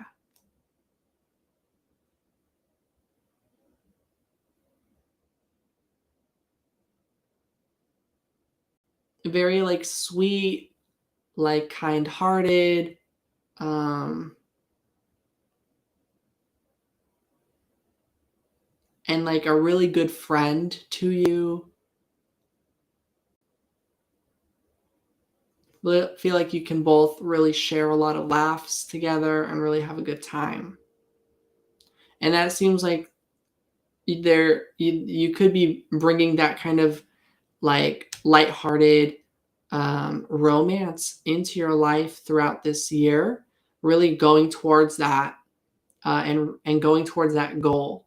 Because I think that's what you're looking for. I think you're not looking for someone who um, has a harsh energy to them and very, very serious nature. I think you're looking for someone who's really kind hearted like you and able to just be like not so heavy with the intense energy, but instead be really lighthearted and just really like have a good, like honest and like pure connection with. So I hope that resonates because that's what I'm getting is like what you're going for. And I think you're just like peacefully um, manifesting that throughout the year as you kind of work through whatever spiritual challenges you have to work through. Thank you. Yeah, let me know. And I'm going to try to remember, I think the name is Eulia. Glad he will message me. Aw.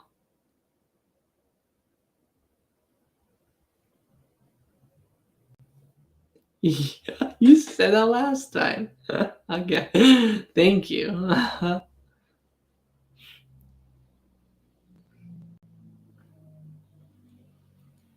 All right.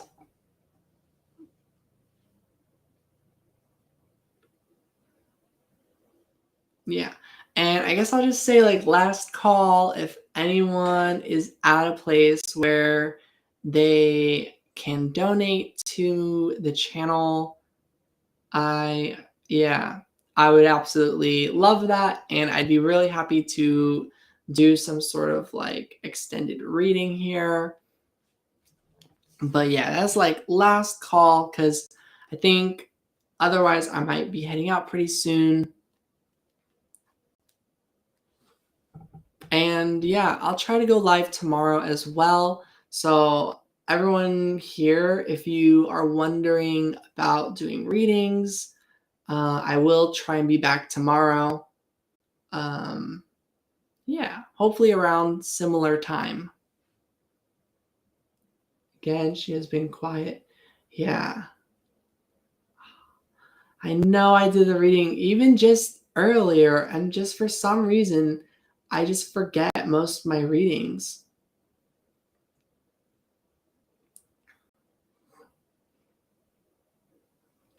I'm trying to remember. I'm like, what did I say? What was I tuned into earlier?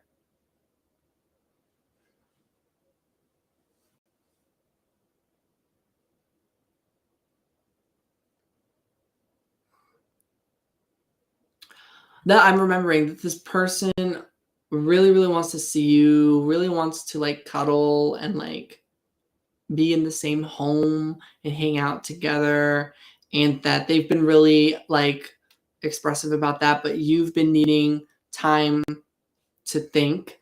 And I think what helped me remember is I'm remembering your cards now because the Four of Swords is on the back of my deck right now, and I was looking at it, and then I just started remembering, and then I remembered that this was like one of your cards. You got the Two of Swords and the Four of Swords. So yeah. It's pretty interesting how my memory works, that at one point I can just like not remember anything on my mind, and then like something will spark and then I can remember again. I wonder if that's what people consider short-term memory. Uh yeah, I'm not really sure though. Your reading resonated with my guides. Thanks for the confirmation. You're welcome. Do want the same things she wants, but there's anxiety on your part. Thank you, Stara. Stara, let me know if you feel comfortable like being a mod on this channel at all. I feel like you are a safe energy. And yeah, that if that's been on your mind at all, but I don't have any particular reason for it. It's just that, like, you give off mod vibes. Um, I'm pretty sure you're a moderator on Steph's channel, but yeah.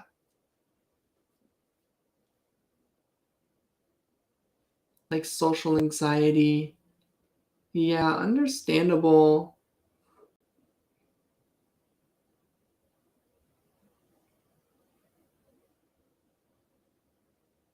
Okay. Yeah, I say why not? Let's do it.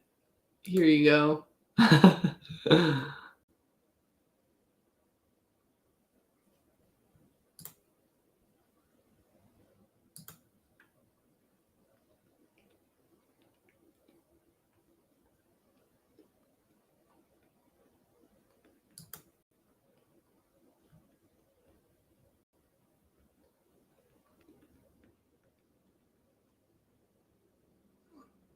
This is the level of risk I can take. Yes, I get you.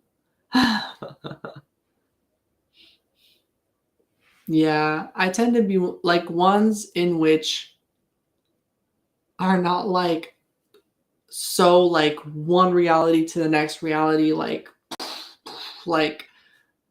there are ones like that that are worth it. Like for me, moving to this place was so the best move, the best thing at that time in my life. And life has just felt so much better to me since. Like I still am trying to figure out like how I'm supposed to like survive in this world.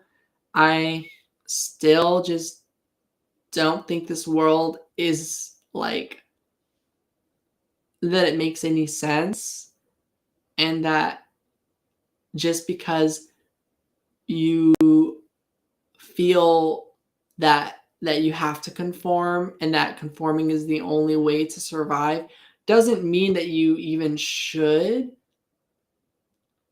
Yeah, especially if you like literally can't, and every time you try it just like you just literally cannot do it.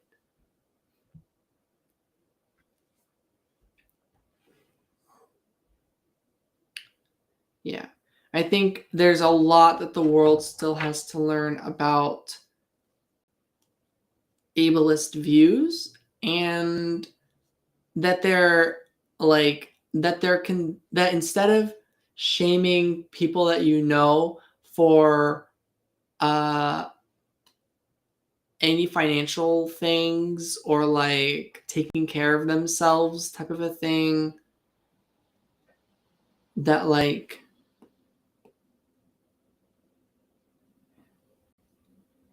that just because you feel you know someone well doesn't mean you know what their mental health is, that you know what they if they are even healthy or not, or actually capable to do all the things that you wonder why they're not doing.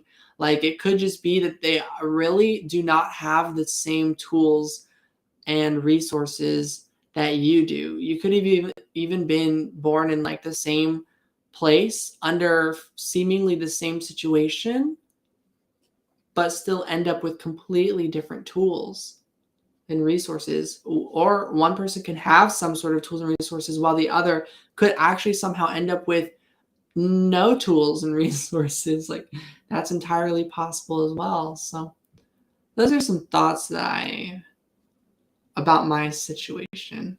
Thank you, Danny. Oh, I appreciate that. That makes me feel better about my memory. Yeah. I like my way of thinking. I like the way that my mind kind of works. There's times where I do wish, like, yeah, that I could call upon stuff that I'm trying to think of or remember, like, right away. But overall, I feel quite good. Jay Chalice, hi. Yeah, I kind of remember your username. You'll just have to remind me uh, where from. I agree with honoring our comfort zones and believing each other about where people feel they are in life. Yeah. Like, yeah. Mine works the right way for real. You're all so sweet. Thanks.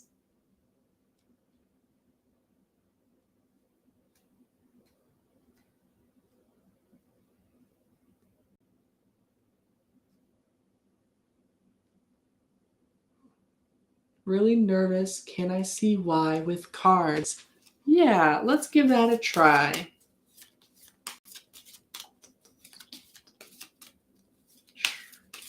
And Star brought up that there was like a connection at some time earlier, someone that was feeling anxious or like misunderstood at one of the readings that I was doing when I was going live with my friend Steph the other day. So if that was you, I just want to apologize, but it could have been someone else.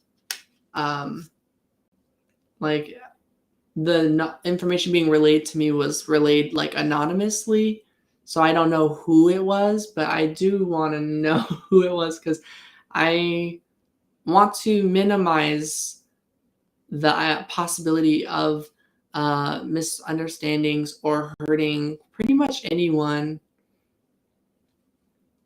All right, let's see. Oh, okay. Oh, then we're good. But also, it still applies. Like I hope this is a good reading for you. Trying to express myself online.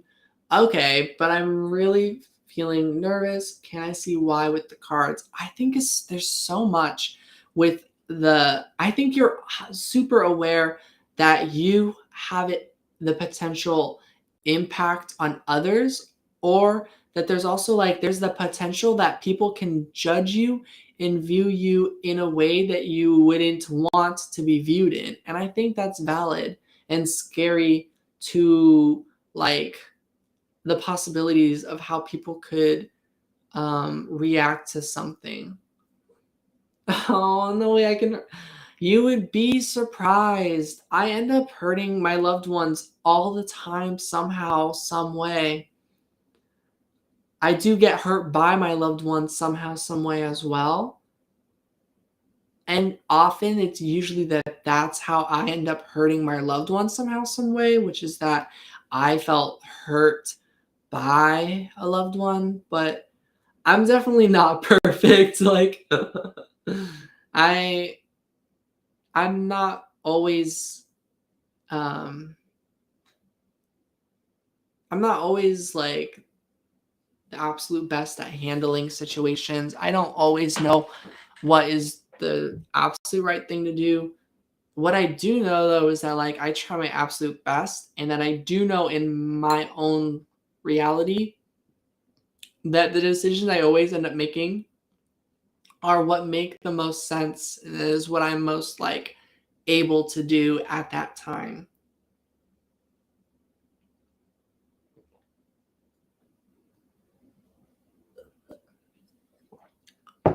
Oh, you're so sweet. Okay, let's see. All right, I'm trying to express myself online, but I'm feeling really nervous. Can I see why with the cards? So I guess maybe you know, but you want to see it in the cards. Maybe just for some validation. King of Pentacles, financial reasons come up, I guess. The King of Pentacles, the King of Cups, the ability to actually do it. There's something about that for why. Let's see. The Seven of Cups. Okay. Generally, you feel maybe like more like you're a confident type of person in general, but so you're confused. Like you're like genuinely confused why then, I guess. It's a mixture of the two. I think in a lot of ways you do know why, but for some reason it's not clicking. King of Pentacles, King of Cups. It's just like so different from what you're used to doing for some reason. Does that resonate? It might just be like you might be able to logically understand that there's really no harm, and that like you kind of have a like everything ready, like that you could just do it. It shouldn't be like really challenging or anything at this point in your life for some reason.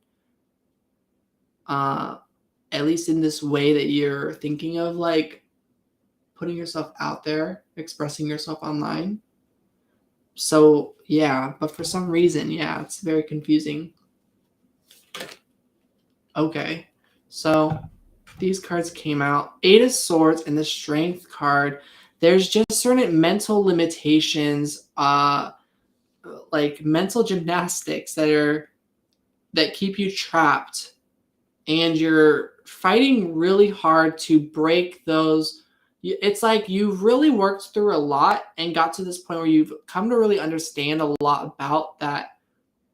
You actually deserve to feel way better about yourself, and that you actually deserve to feel way uh, more safe about expressing yourself. And it just seems like no matter how much you're really, really trying to break past that, that you just seem to be unable to really fully heal. And it's frustrating and brings up very much a lot of emotions where it's like, I should be able to do this by this point in my life. Why am I still not able to feel like able to do this? Something like that. I feel trapped, but I'm fighting so hard to ignore the negative thoughts. Yes. Okay. Yeah. I feel like I can relate. You might even be wondering, like, how are you able to do this right now? If you can relate, then. Ah, yeah, I don't know. Um,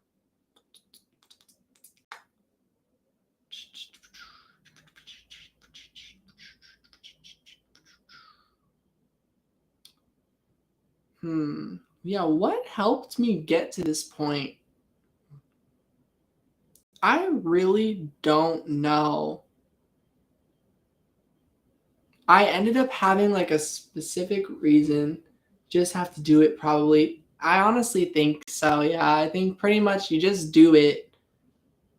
Earlier when I first started this live stream, it was me and one other person, a lovely subscriber of mine, a nice connection that I have.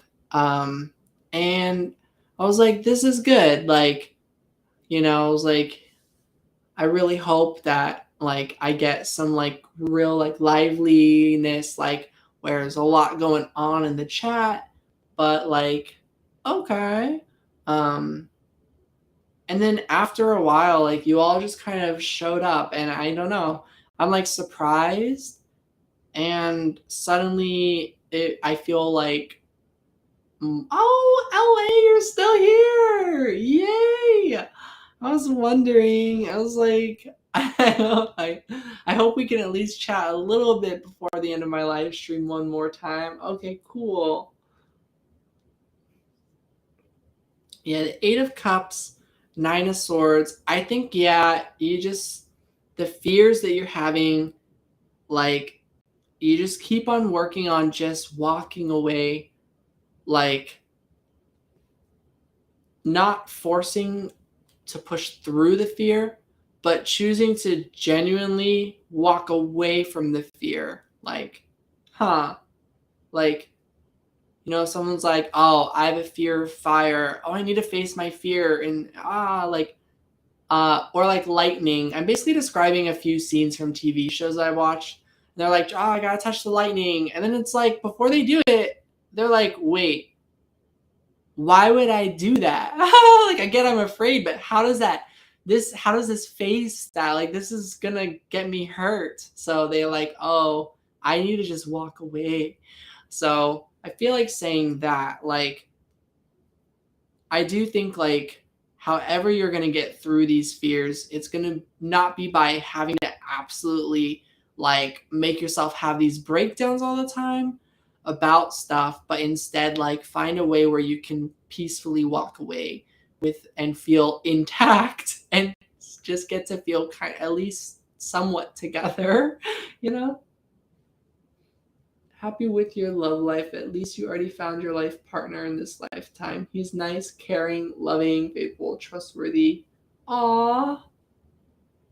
Thank you, Maria. I sure hope so too. I think, like, honestly, relationships, they're not always set in stone no matter what. I don't know if this might sound very a little too harsh or anything, or this might not be what everyone else benefits from hearing, but for myself, like, my honest, like, experience with my relationship is that it's not set in stone, that currently we're doing really good, and that the idea is that we are lifelong partners, of course. um but that, like, yeah, relationships and boundaries and growth, it is possible to reach a point where people end up going in different directions or just change, and that things just kind of work out differently. uh I do think in a relationship it's like two sides now, and both people should um always feel like free to choose, like, but yeah, we're both choosing, like, we're going for a stable commitment, and that we can live our whole lives together, because yeah, we do love each other. So I appreciate that. And let's see, I watched your first live last week and fell in love with your energy right away. Oh. Not sure if you are into astrology. I am into astrology, actually, but I feel this push and pull. I want to show myself my spiritual side. But my Saturn ruling, I feel, says no, stay grounded and work a 9 to 5, if that makes sense. That does. Very earthly energy. Saturn is Capricorn's energy. So, my sibling's a Capricorn. So I can kind of, like, understand just based off of, like, things that they need in order to feel secure on their journey. I think it's okay, um if you do that to feel secure. I think it's also practical and makes a lot of sense. And I think, like, Capricorn, my honest opinion on Capricorn's energy is that Capricorn understands very well that, like, people deserve freedom, and that, like, they feel that, like, need to do the practical thing that brings in stability, but that they'll still have, like, strong morals and know that life is meant to be way more free than these restrictions. That's my opinion on what Saturn truly believes. There's been, like, a lot, of people who feel like Saturn is just super strict and that's what it's all about. It's like, no, I feel like Saturn knows more than anyone that, like, this strictness is wrong. That it's only because we need it for survival, but that we shouldn't, type of thing. Yeah, I'm glad that makes sense. Like, I feel like Saturn understands, like, freedom is really important, but Saturn, like, has all of these ways of life because they feel responsible to make sure that they can carry forward. Yeah. I think earth elements represent that component of life that makes sure to do the practical thing in whatever the reality is, to in order to carry forward, carry on, and get to that next place in life.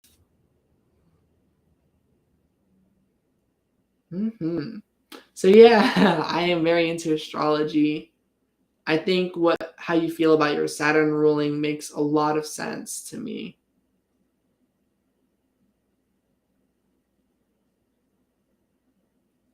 Yeah. And yeah, thank you everyone for liking the video. Oh, thanks. And if anyone is here and you have not liked the video yet, please do. That is always very much appreciated.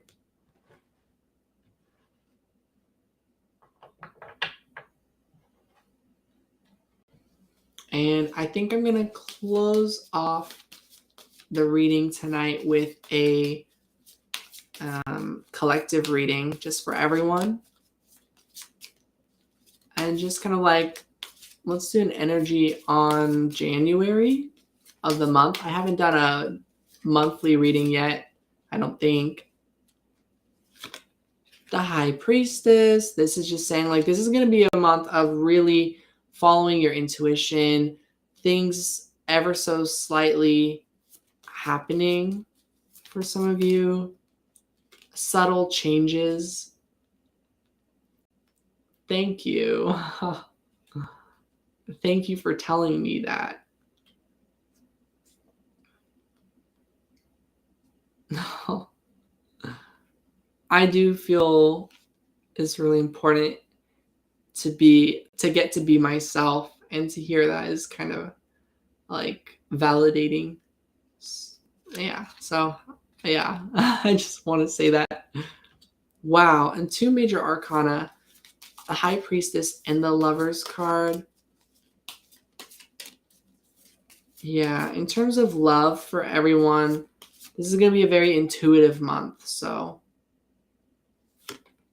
the 3 of Wands, patience. There's going to be a lot of patience this month. So I think this is an important month to follow our intuition and to be hopeful and romantic about life, but that we're going to need to keep giving things time, and we're going to we need patience. I think maybe as we get through the first 3 months of this year, if we keep listening to our intuition, we keep doing the nice flow of the energy of things, and like try and like feel good, and that make sure that our body is feeling good and take good care of ourselves, I do think the next 3 months could be really positive and momentous for us all. That is a beautiful combo. There goes the 3 of Wands. Lol. Be patient. My favorite word.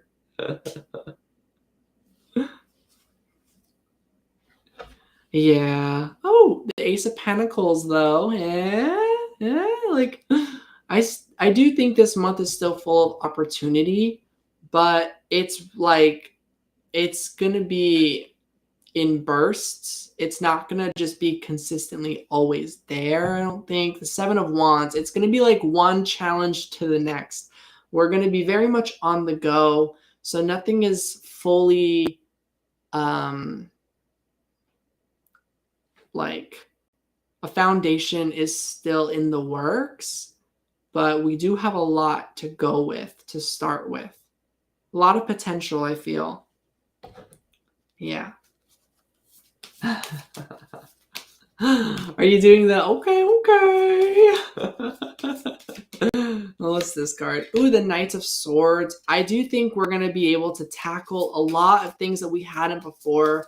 So like, example, Jade Chalice. I feel like you might actually express yourself online a little bit this month. You might do something.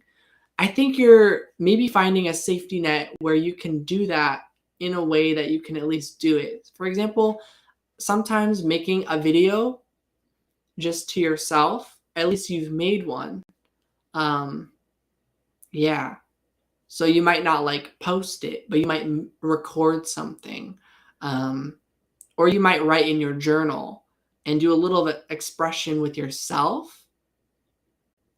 Or you might try and write like some sort of story or like novel, writing a song, a poem. It can be any form of expression. Like, you don't necessarily have to post it for it to count as a step towards expressing yourself to the world and outwardly. And just as a little message of like, validation, that you do not have to prove your authenticity or your expression to anybody. It's okay that you express it with yourself and that you're there for your moments and feel like you wish that like whoever is meant to be there like for you, that spiritually they actually might be. You know that feeling where like you feel like, what if the universe is somehow watching me? Like, you do deserve to like feel connected. Good in connection, son, no doubt about it. Oh,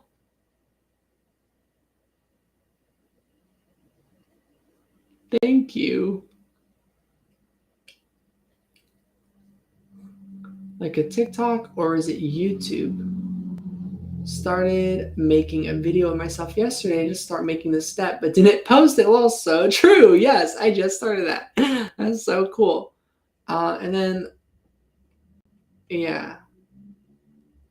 And Danny, are you like asking for your own self?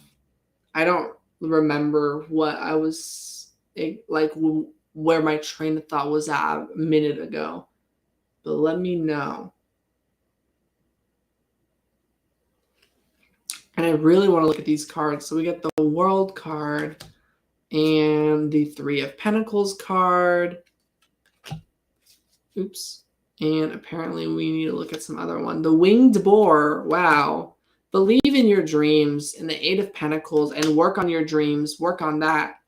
Work on what you know you like. The Three of Cups, and work on your friendships. Work on connecting with people that you are actually really, really like close with, or that you've been connecting as a like deep friendship with.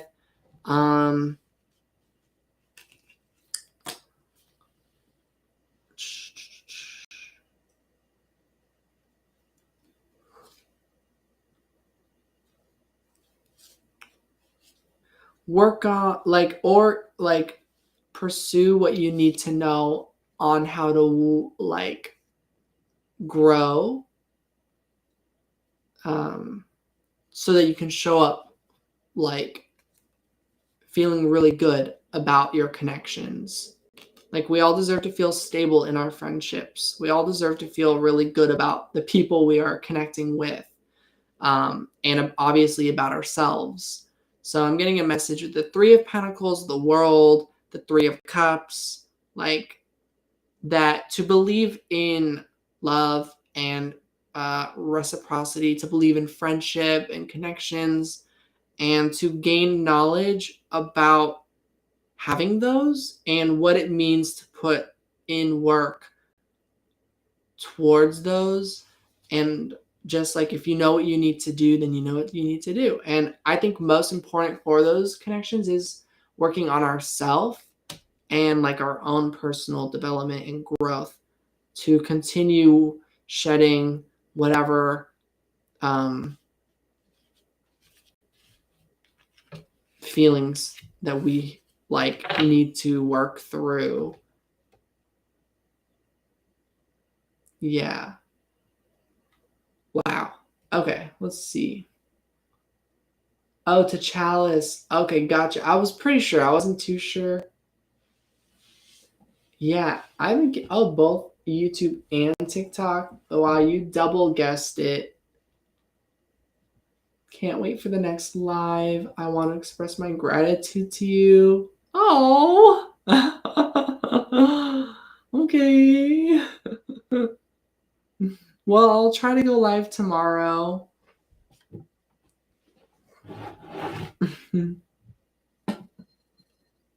All right. I think that's officially it, everybody. Maria's spot on. I do have a very lovely connection right now. I'm going to do this. Yeah. 9 is good. Oh! Thank you for the like. Good night, Jay Chalice. And yeah, like, I'll keep trying to be here. And like, I'm rooting for everyone's personal journeys. And yeah, I'll try and be back tomorrow. Yeah. This was very sweet, and I liked using Restream. This is cool. So yeah. All right, good night. See you all later.